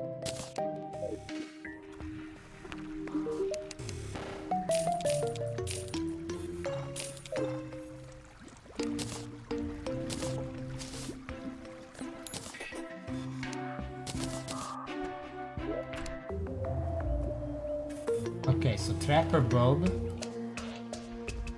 means that I can make... Wait, we need the sunlight thing. I think it's already here. 1, 2, 3, 4, 5. Precisely enough. Put it in here and that's done. We can make some other potions infinite. Gil's potion. Seems like a good idea.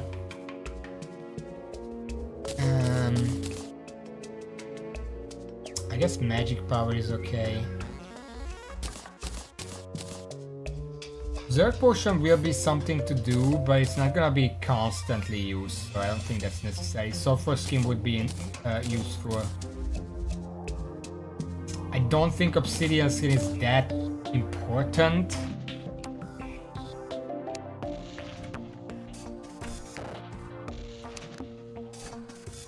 I'm making. Guess I didn't make Beard's potion, huh? Guess we should make that. And then thorns. I don't really understand thorns. But we can make it. It's not difficult. So let's just make it.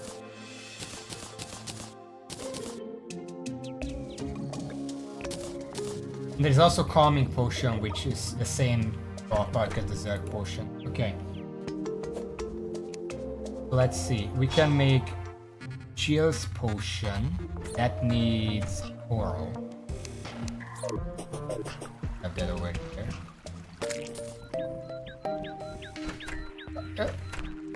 Coral. Or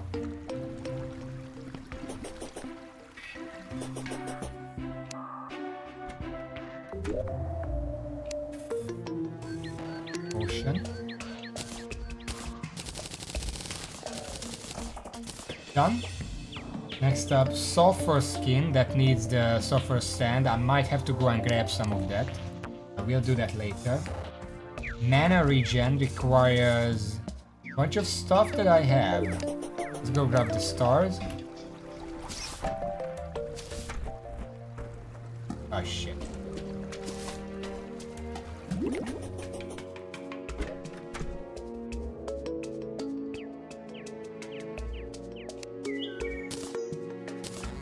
Okay, we don't need that.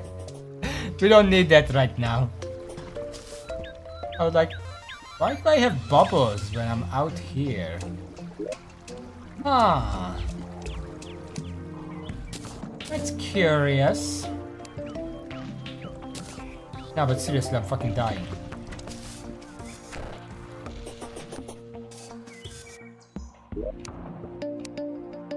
we can make the mana regen potions. Might as well, it doesn't hurt. Cut. Magic power, what the That's the same shit, easy.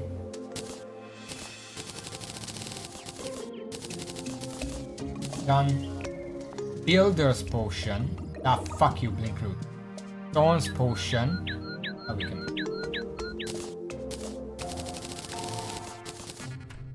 Oops, we ran out of dark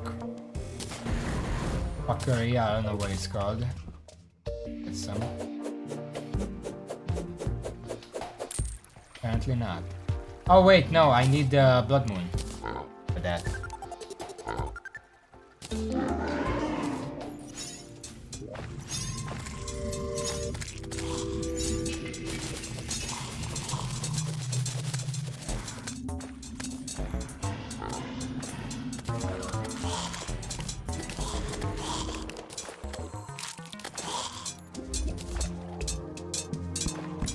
Forgot, because that's not the one that needs the night. Moonglow needs the night.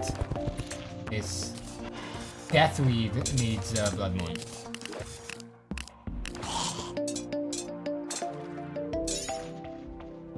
It doesn't matter, because if a Blood Moon happens, I can just skip ahead and that's that for the Blood Moon.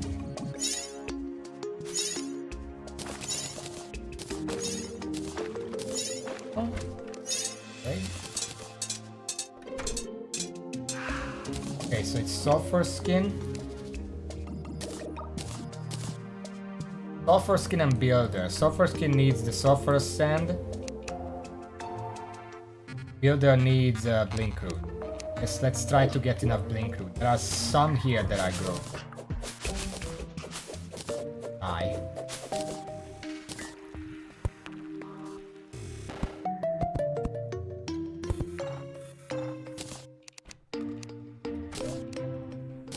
I have 10, that's not gonna be enough. I need 24. Let's go get some sand. Do I have any sand over here? I have some in it, I don't know. Sulfurous sandstone. Oh, sulfurous sand. I have 4,000.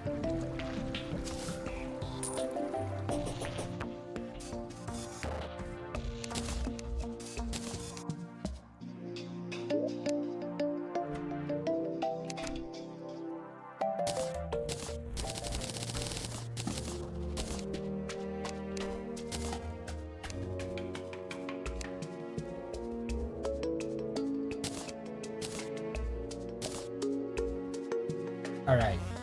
So now we just need Blinkroot. Couple more.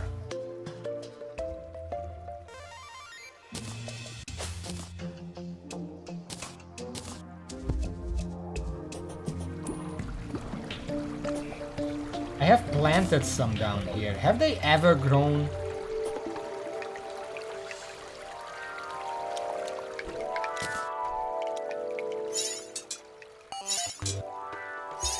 Planted some here in the underground. Apparently they didn't grow.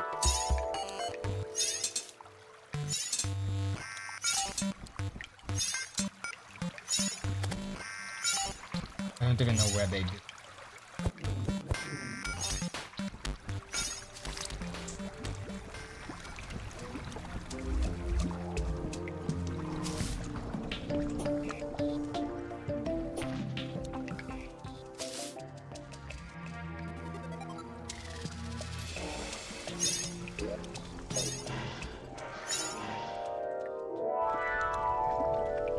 With my newfound eyes, Blinkroot should be lit up.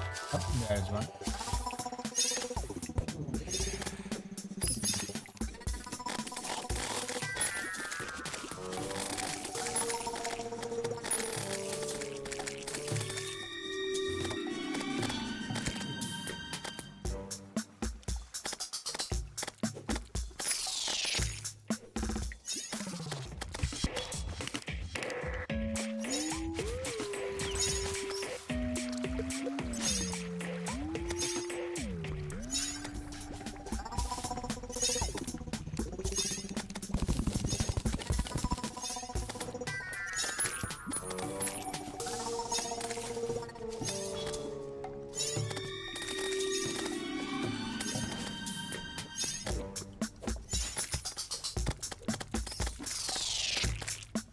Pretty corrupt down here, not gonna lie.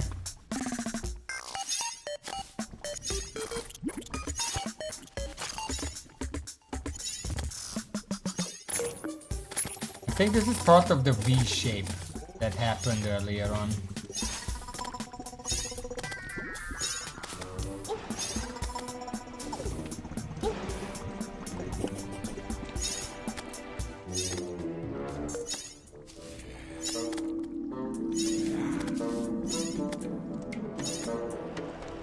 What about the Calvin catalyst?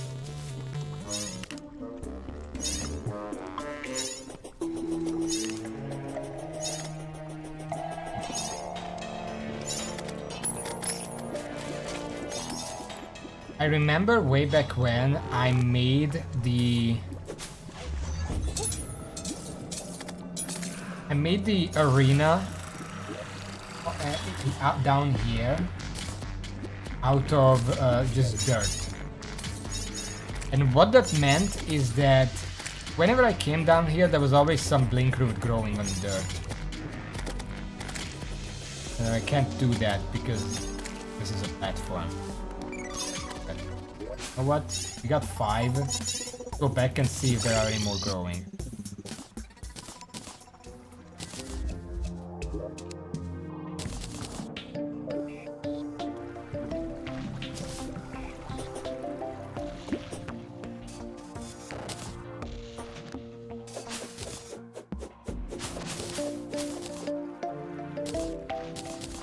Should be enough.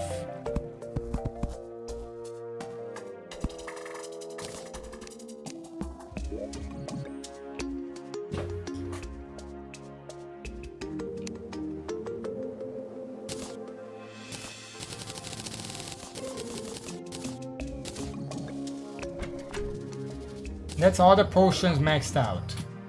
Now we don't have to worry about them.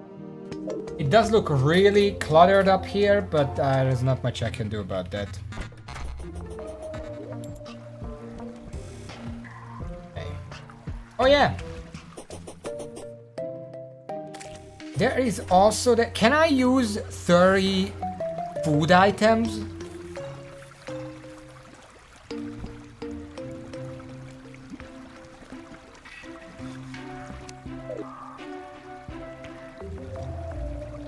Yeah, plenty satisfied. It comes from this. I've been having this entire time. So if I can get the 30 of the best food item in the entire game, I can just have that. What is the best food item in the game? Calamity included. Let's see. Buff. From... Buff potions, friendly items, environment.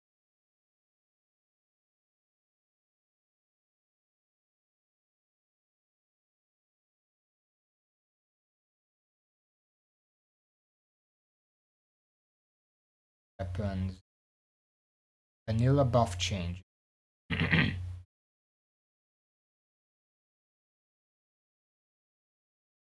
Is that just the Golden Delight? Is there no other exquisitely stuffed?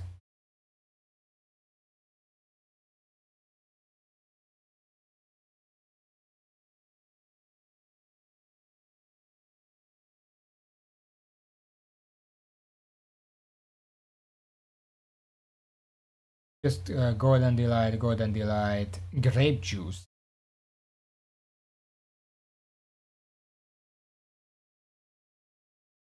Apple pie, bacon, banana split,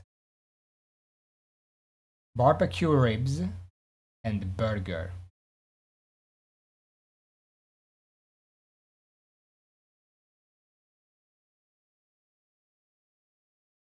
What is grape juice?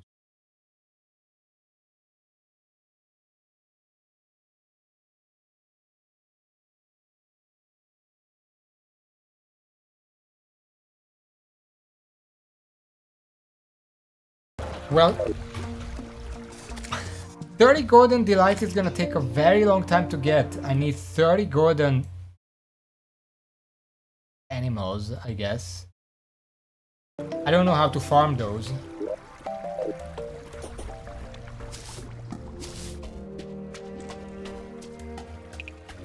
Does the wiki say anything about that?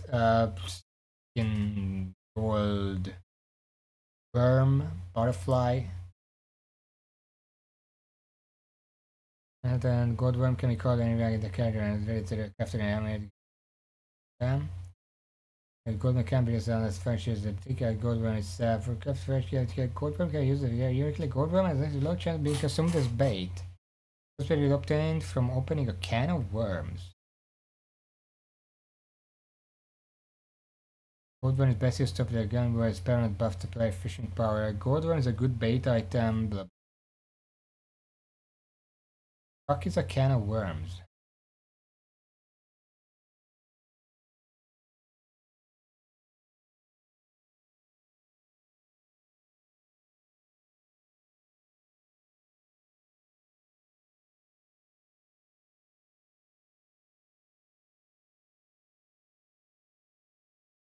Wait, can't I get...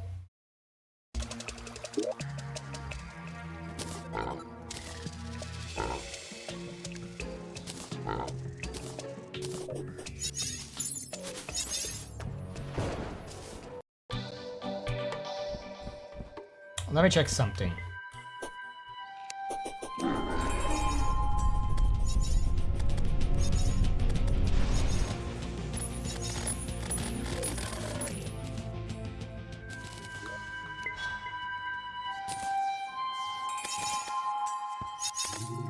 Fuck is a harvester?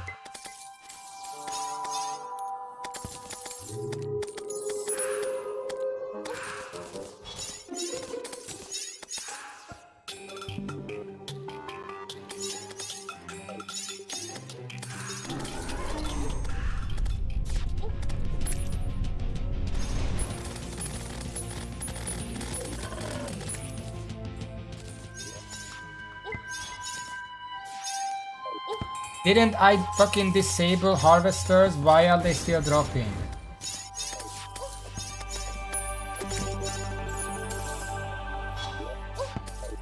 Can you fucking leave me alone, please?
Is there a way to get can of worms easily in Calamity?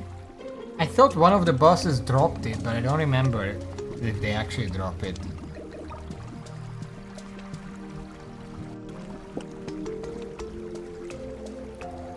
Well, whatever. Let's check the other ones. Because there is like gold water strider, gold seahorse, gold frog, ladybug, dragonfly, gold fish, gold butterfly, gold grasshopper, gold squirrel, gold mouse, gold bunny, gold bird. Good recurring. So each of them seem to be just a golden recoil of the ordinary animal with a 1 in 400.25% chance of spawning in place of the ordinary version. So what's the best way to farm these? If I get like a bunny statue and then just keep spawning bunnies from it, can those be golden? I don't think they would, because that would be pretty dumb, but...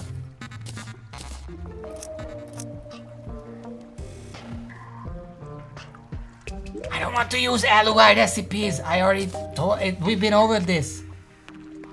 I don't want to use LOI recipes. I just use that mod for the potions.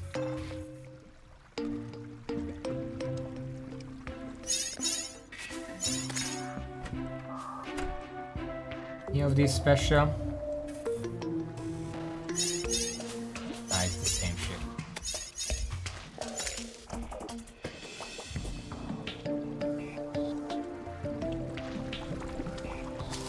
Well, I guess for now we can just use the seafood dinner. I don't know, like, obviously there are things here that you can farm.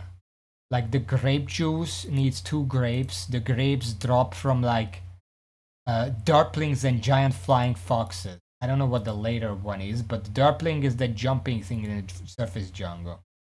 Flying fox is apparently a bat. Then we also have the option apple pie. The apple pie drops from Chaos Elementals, Illuminant Bats, and Illuminant Slimes with a 0.67% chance. Pretty bad chance. Bacon drops from Pigrons and Pigronatas with 6.67 and 2.5% chance respectively. The banana split drops from Antlions, Antlion Chargers, Antlion Swarmers, Giant Antlion Chargers, and Giant Antlion Swarmers with a 2% chance. Barbecue ribs drop from Skeleton Commando, Skeleton Sniper, Tactical Skeletons, or from Paladins. Wait a second. Wait, when does the thing upgrade? It's Plantera, right? Yeah, post-Plantera. So we don't have access to it. And the burger drops from Eater of Souls and Chimera. 1% chance. Eater of Souls is that just it's 1% chance for, okay. Nah, I don't want to fight Plantera. I can't even beat Destroyer. But something we can do.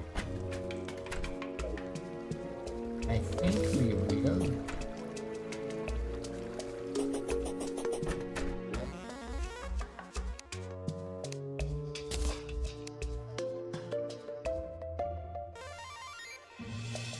To purify jail. Undemonic ash.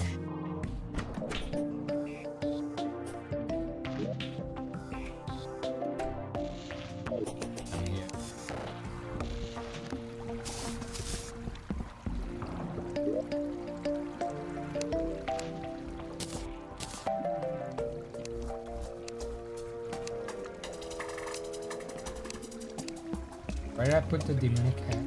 Oh, there.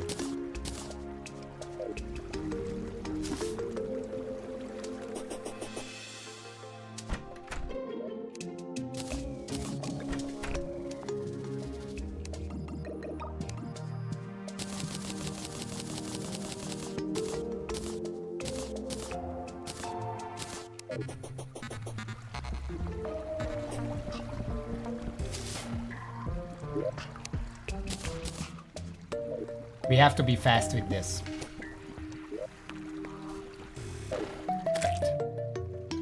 Wait. It's even better.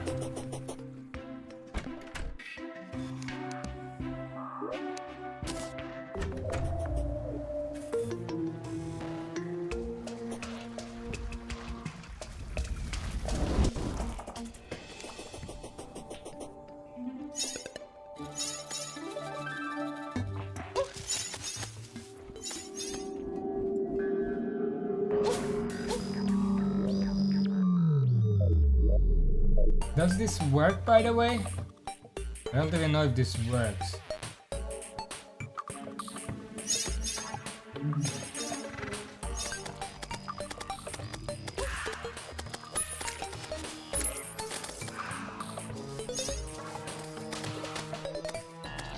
Doesn't really look like it works.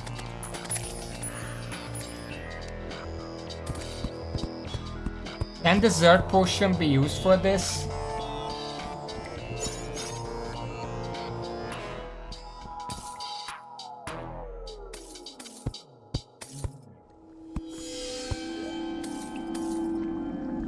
Oh, it's not on me right now. I thought I put it on me.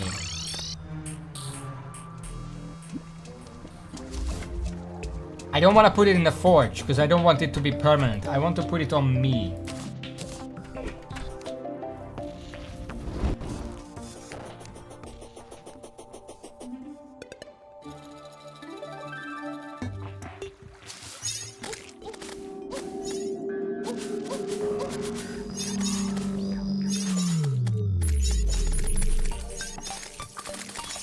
Because as long as we can kill a whole bunch of these guys, it's 1% chance for a burger. If I need 30, that's 3,000 of them killed. With average luck.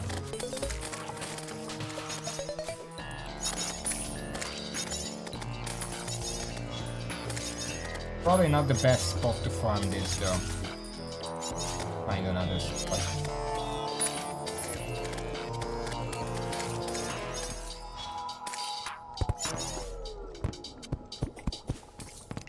What the fuck? Where are the meteorites here?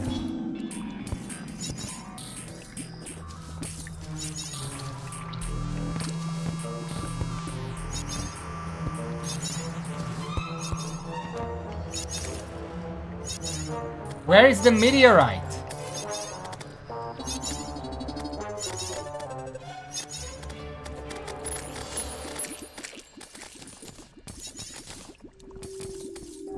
Alright, so what the fuck?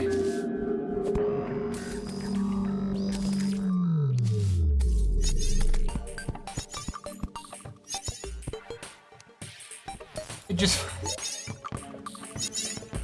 Okay.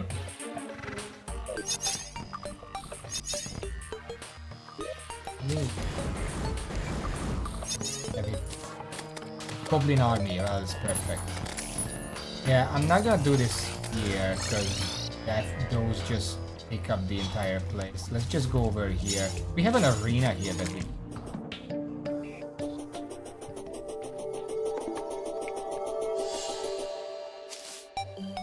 Right, what can they drop otherwise?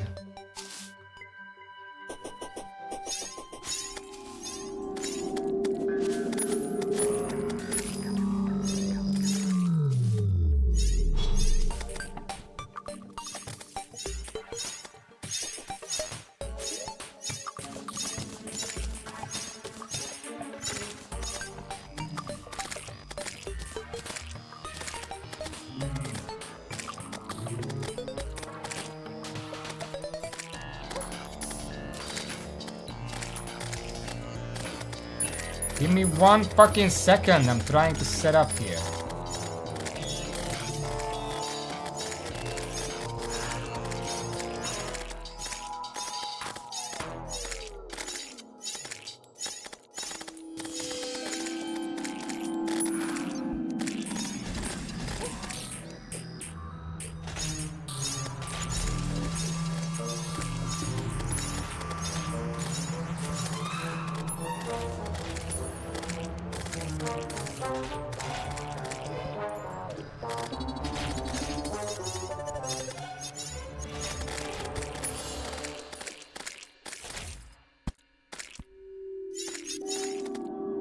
I guess now we just wait. In fact...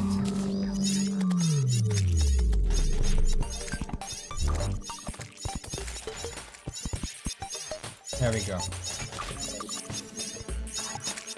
Unless they fucking destroy a hive thing. Because then I'm a little fucked in here.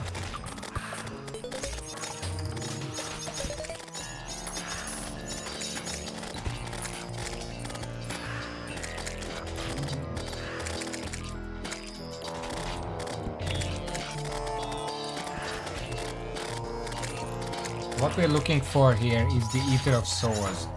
They can drop 1% chance burger. We need 30 of those. As we're getting these, we can just put them up. Make things a little easier on us.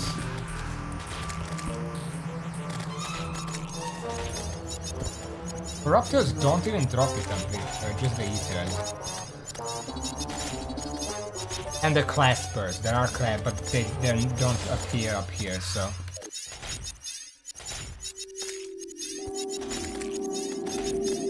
This feels like a waste of time. We're gonna need 30. This is something I should probably do off stream. I'm gonna do it a little bit. Just to see if it works. Like at all.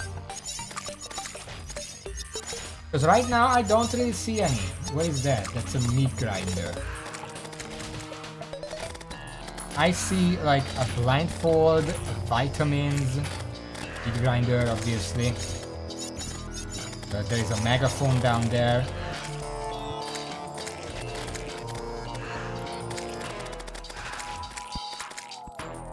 This is probably a bad spot to do this because I'm still in the desert. And the mummies take up some of the spawn points. Ooh.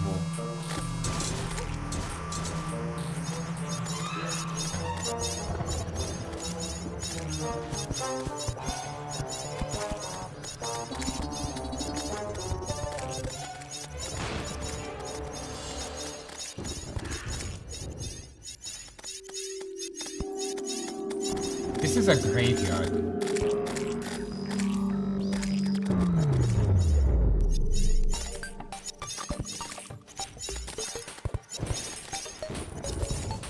Just fix that real quick.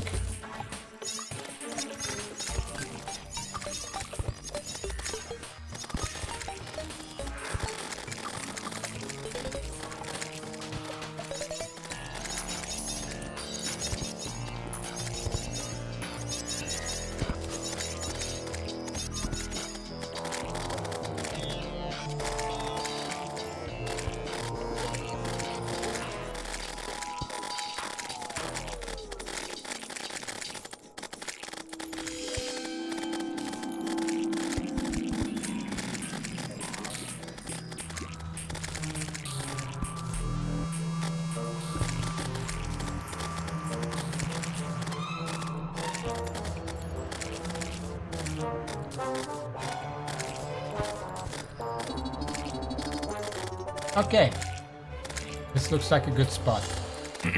We're getting a lot more of these. Who actually? Leader of Souls, Chimera.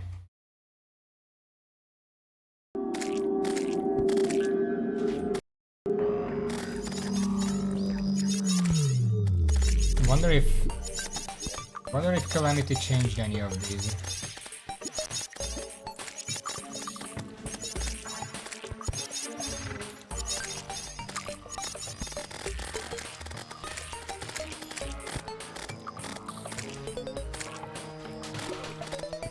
I should probably check somehow. Calamity vanilla changes, I guess.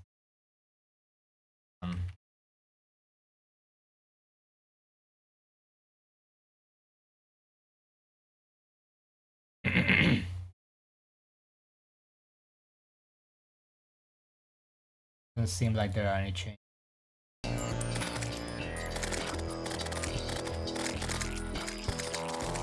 Well, if there were any recipes, I would probably know about it by now.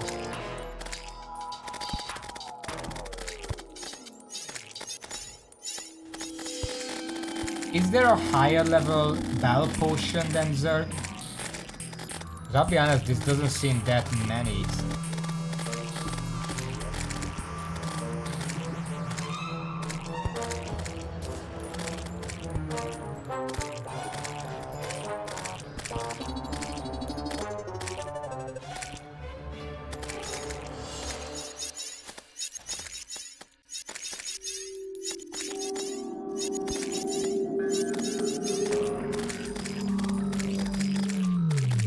Watching them go. Nah, that's fine. I'm just gonna deal with it. Give it 1 minute. I wanna see if any drops in 1 minute. Because I am getting a lot of kills. If it's not working, I can just come up with something else.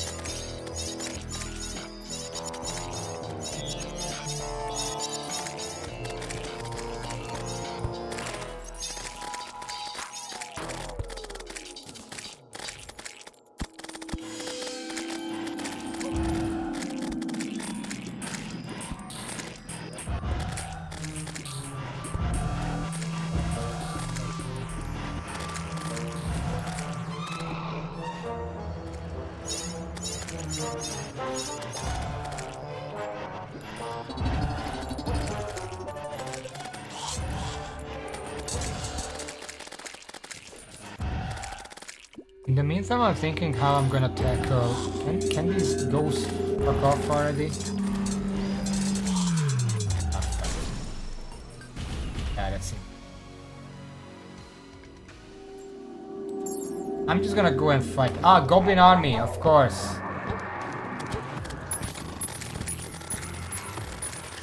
How could I forget?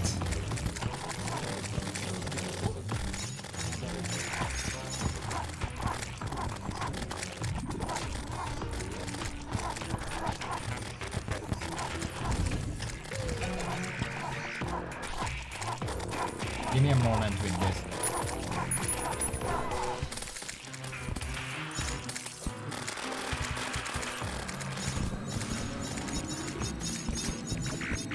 Okay. Full distraction.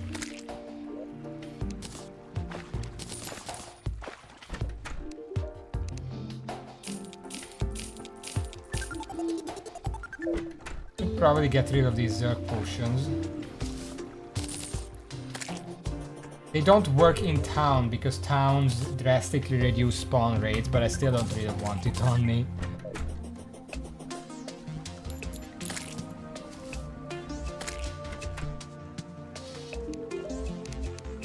Okay, how about we just take all of these potions and test them on the Aquatic Scourge?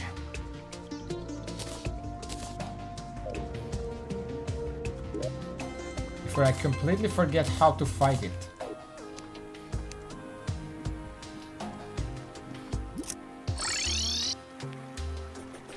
Oh yeah, I should be in the right outfit.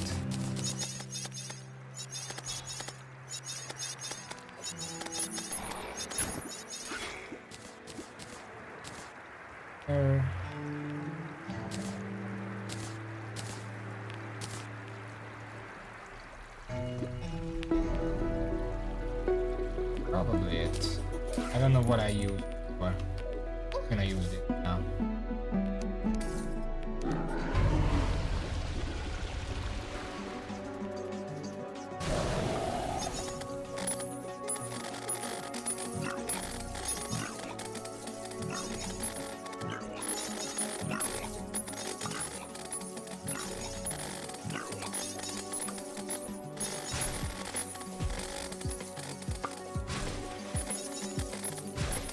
Probably don't need the bundle of balloons.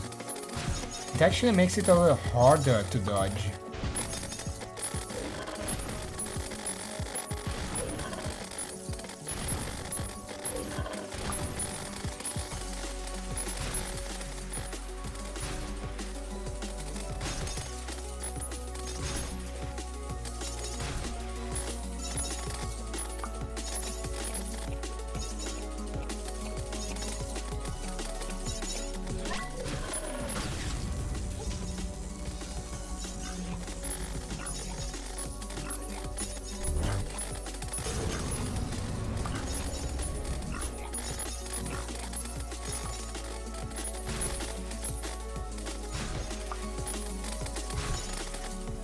How's my damage?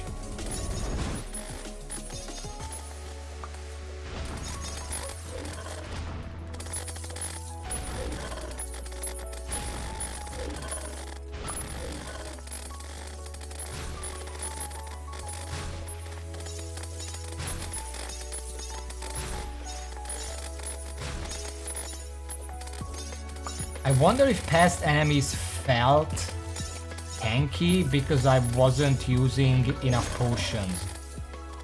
I wonder if they're all just designed with potions in mind.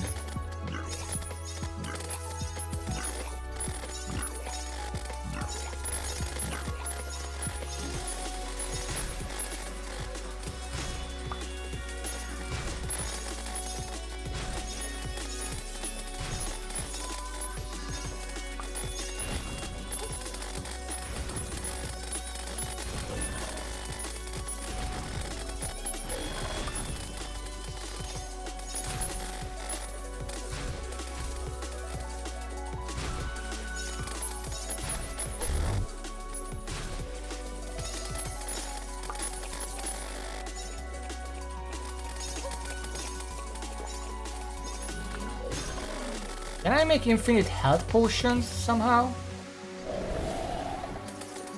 Is there a thing in this mod?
Yeah, amalgamated brain.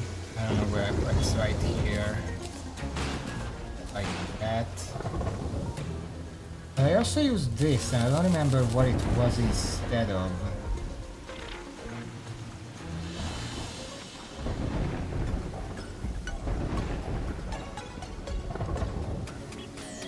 Probably sharpening. I'm not gonna use it at the start. I can swap it out later.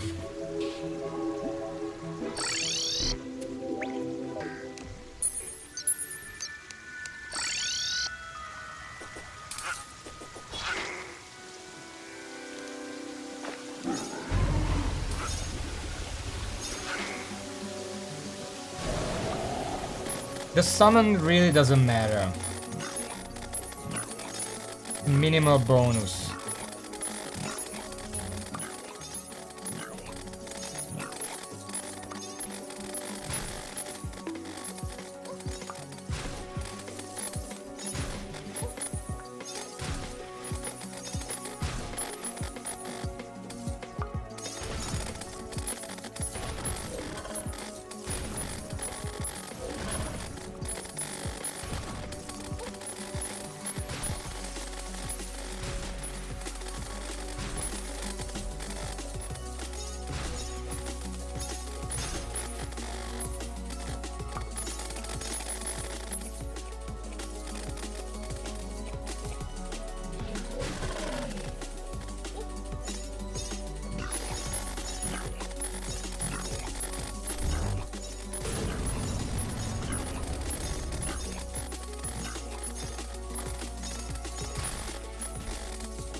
love how I specifically made the arena bigger so it wouldn't bonk that often, and it's still just constantly doing it. Just by nature of how the fight works.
Early to use that.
Ay.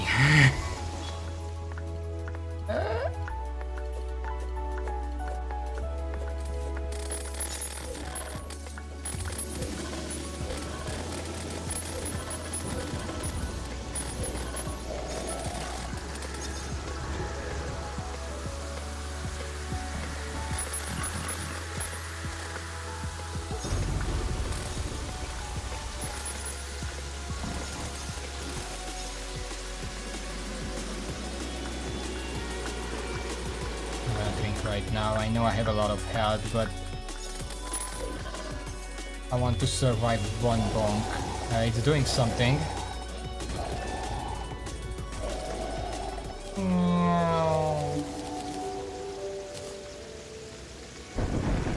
And that's the end.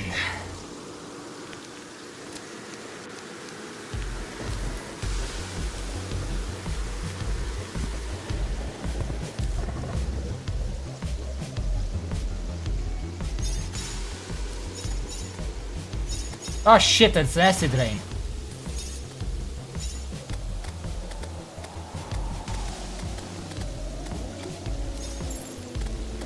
Still need my lower. Wasn't there an item I wanted from the acid rain? Is the lore. Ah, there it is. I'll foresee Aquatic Scourge.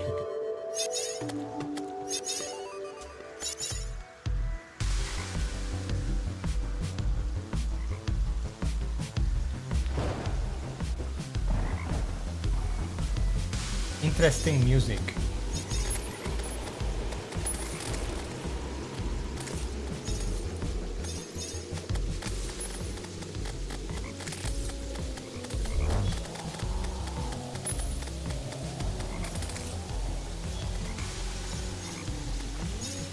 That's a Sulphurous Grabber right there. Isn't that the melee weapon that you said?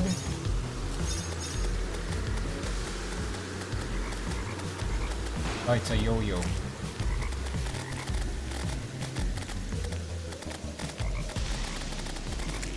Well...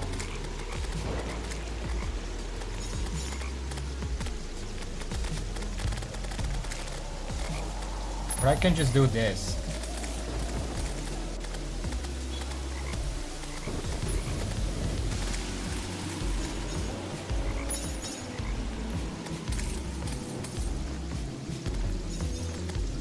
Probably more effective.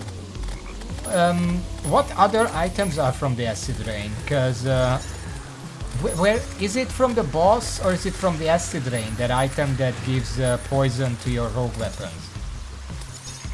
Some spine. I don't remember what the name is. Not the fuel canister. The spine. Okay, we'll see if we got that. I'm just gonna do this acid rain real quick. See how things go.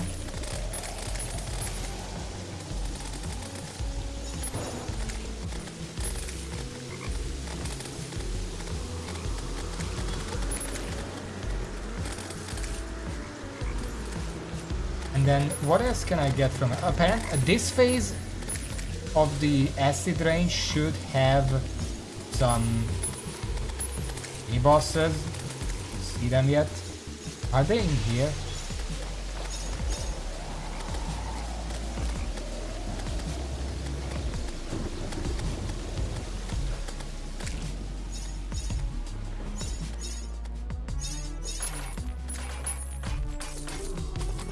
Check the music. Really reminds me of like MS-DOS point and click adventure game music.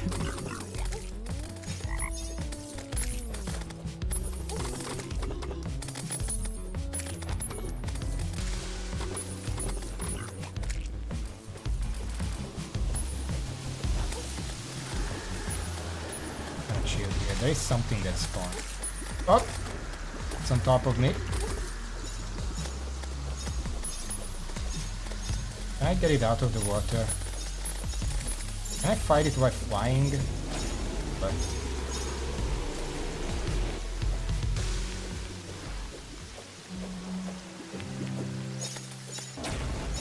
oh, there it is.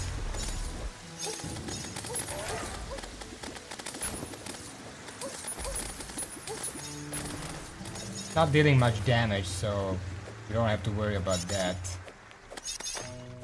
Back here. Did it literally despawn now?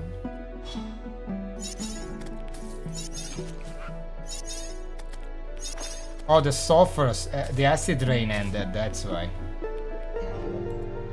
Okay, well, we're gonna deal with that later. For now, let's go back home.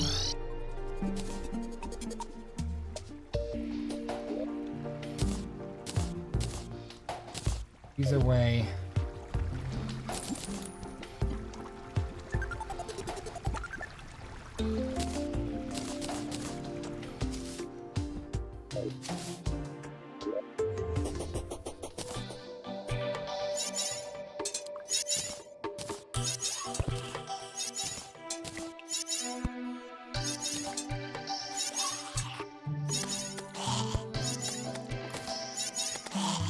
Getting a nice line here now.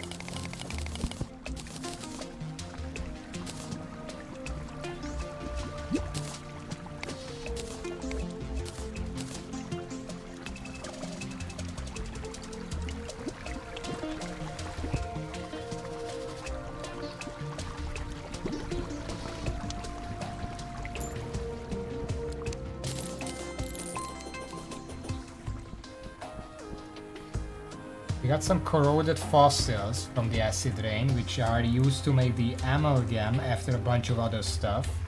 Miasma, a Nimbus Road upgrade. Bone Breaker. Fires javelins that stick to enemies before bursting into shrapnel. That sounds like a Daybreaker downgrade. Corroded Costi Bow. The Acidic Rain Barrel, which is a rogue weapon, throws a rolling barrel that explodes on wall collisions that attacks make it rain on collision. Okay, I don't think I need any of this.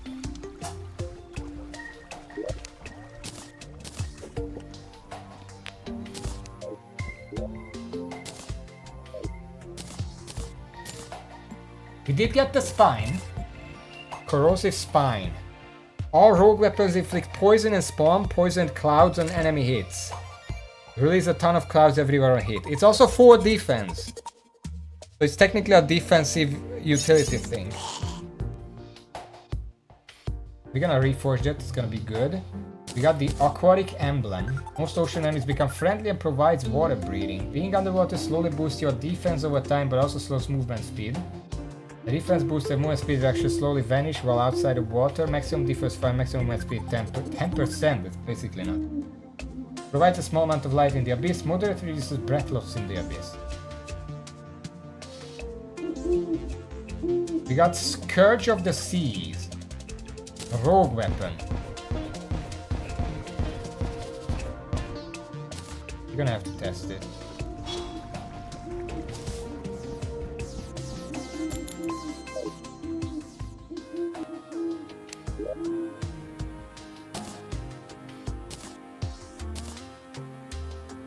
Okay, so right now,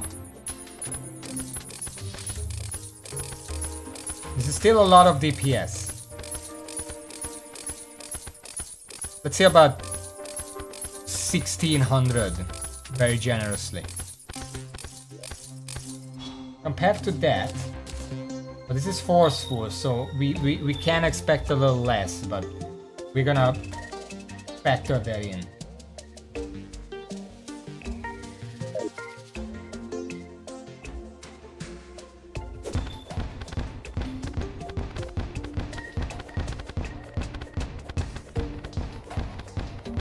I mean, it does look promising. Let me reforge this.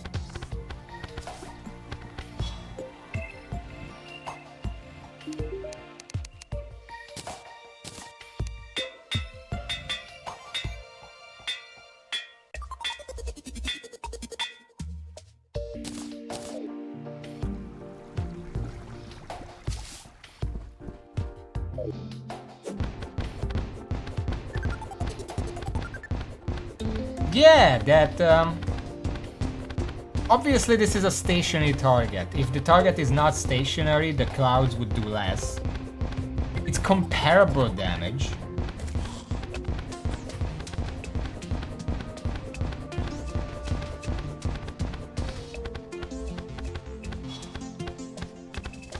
Now again, obviously, if the target is moving, then these clouds will do a lot less damage.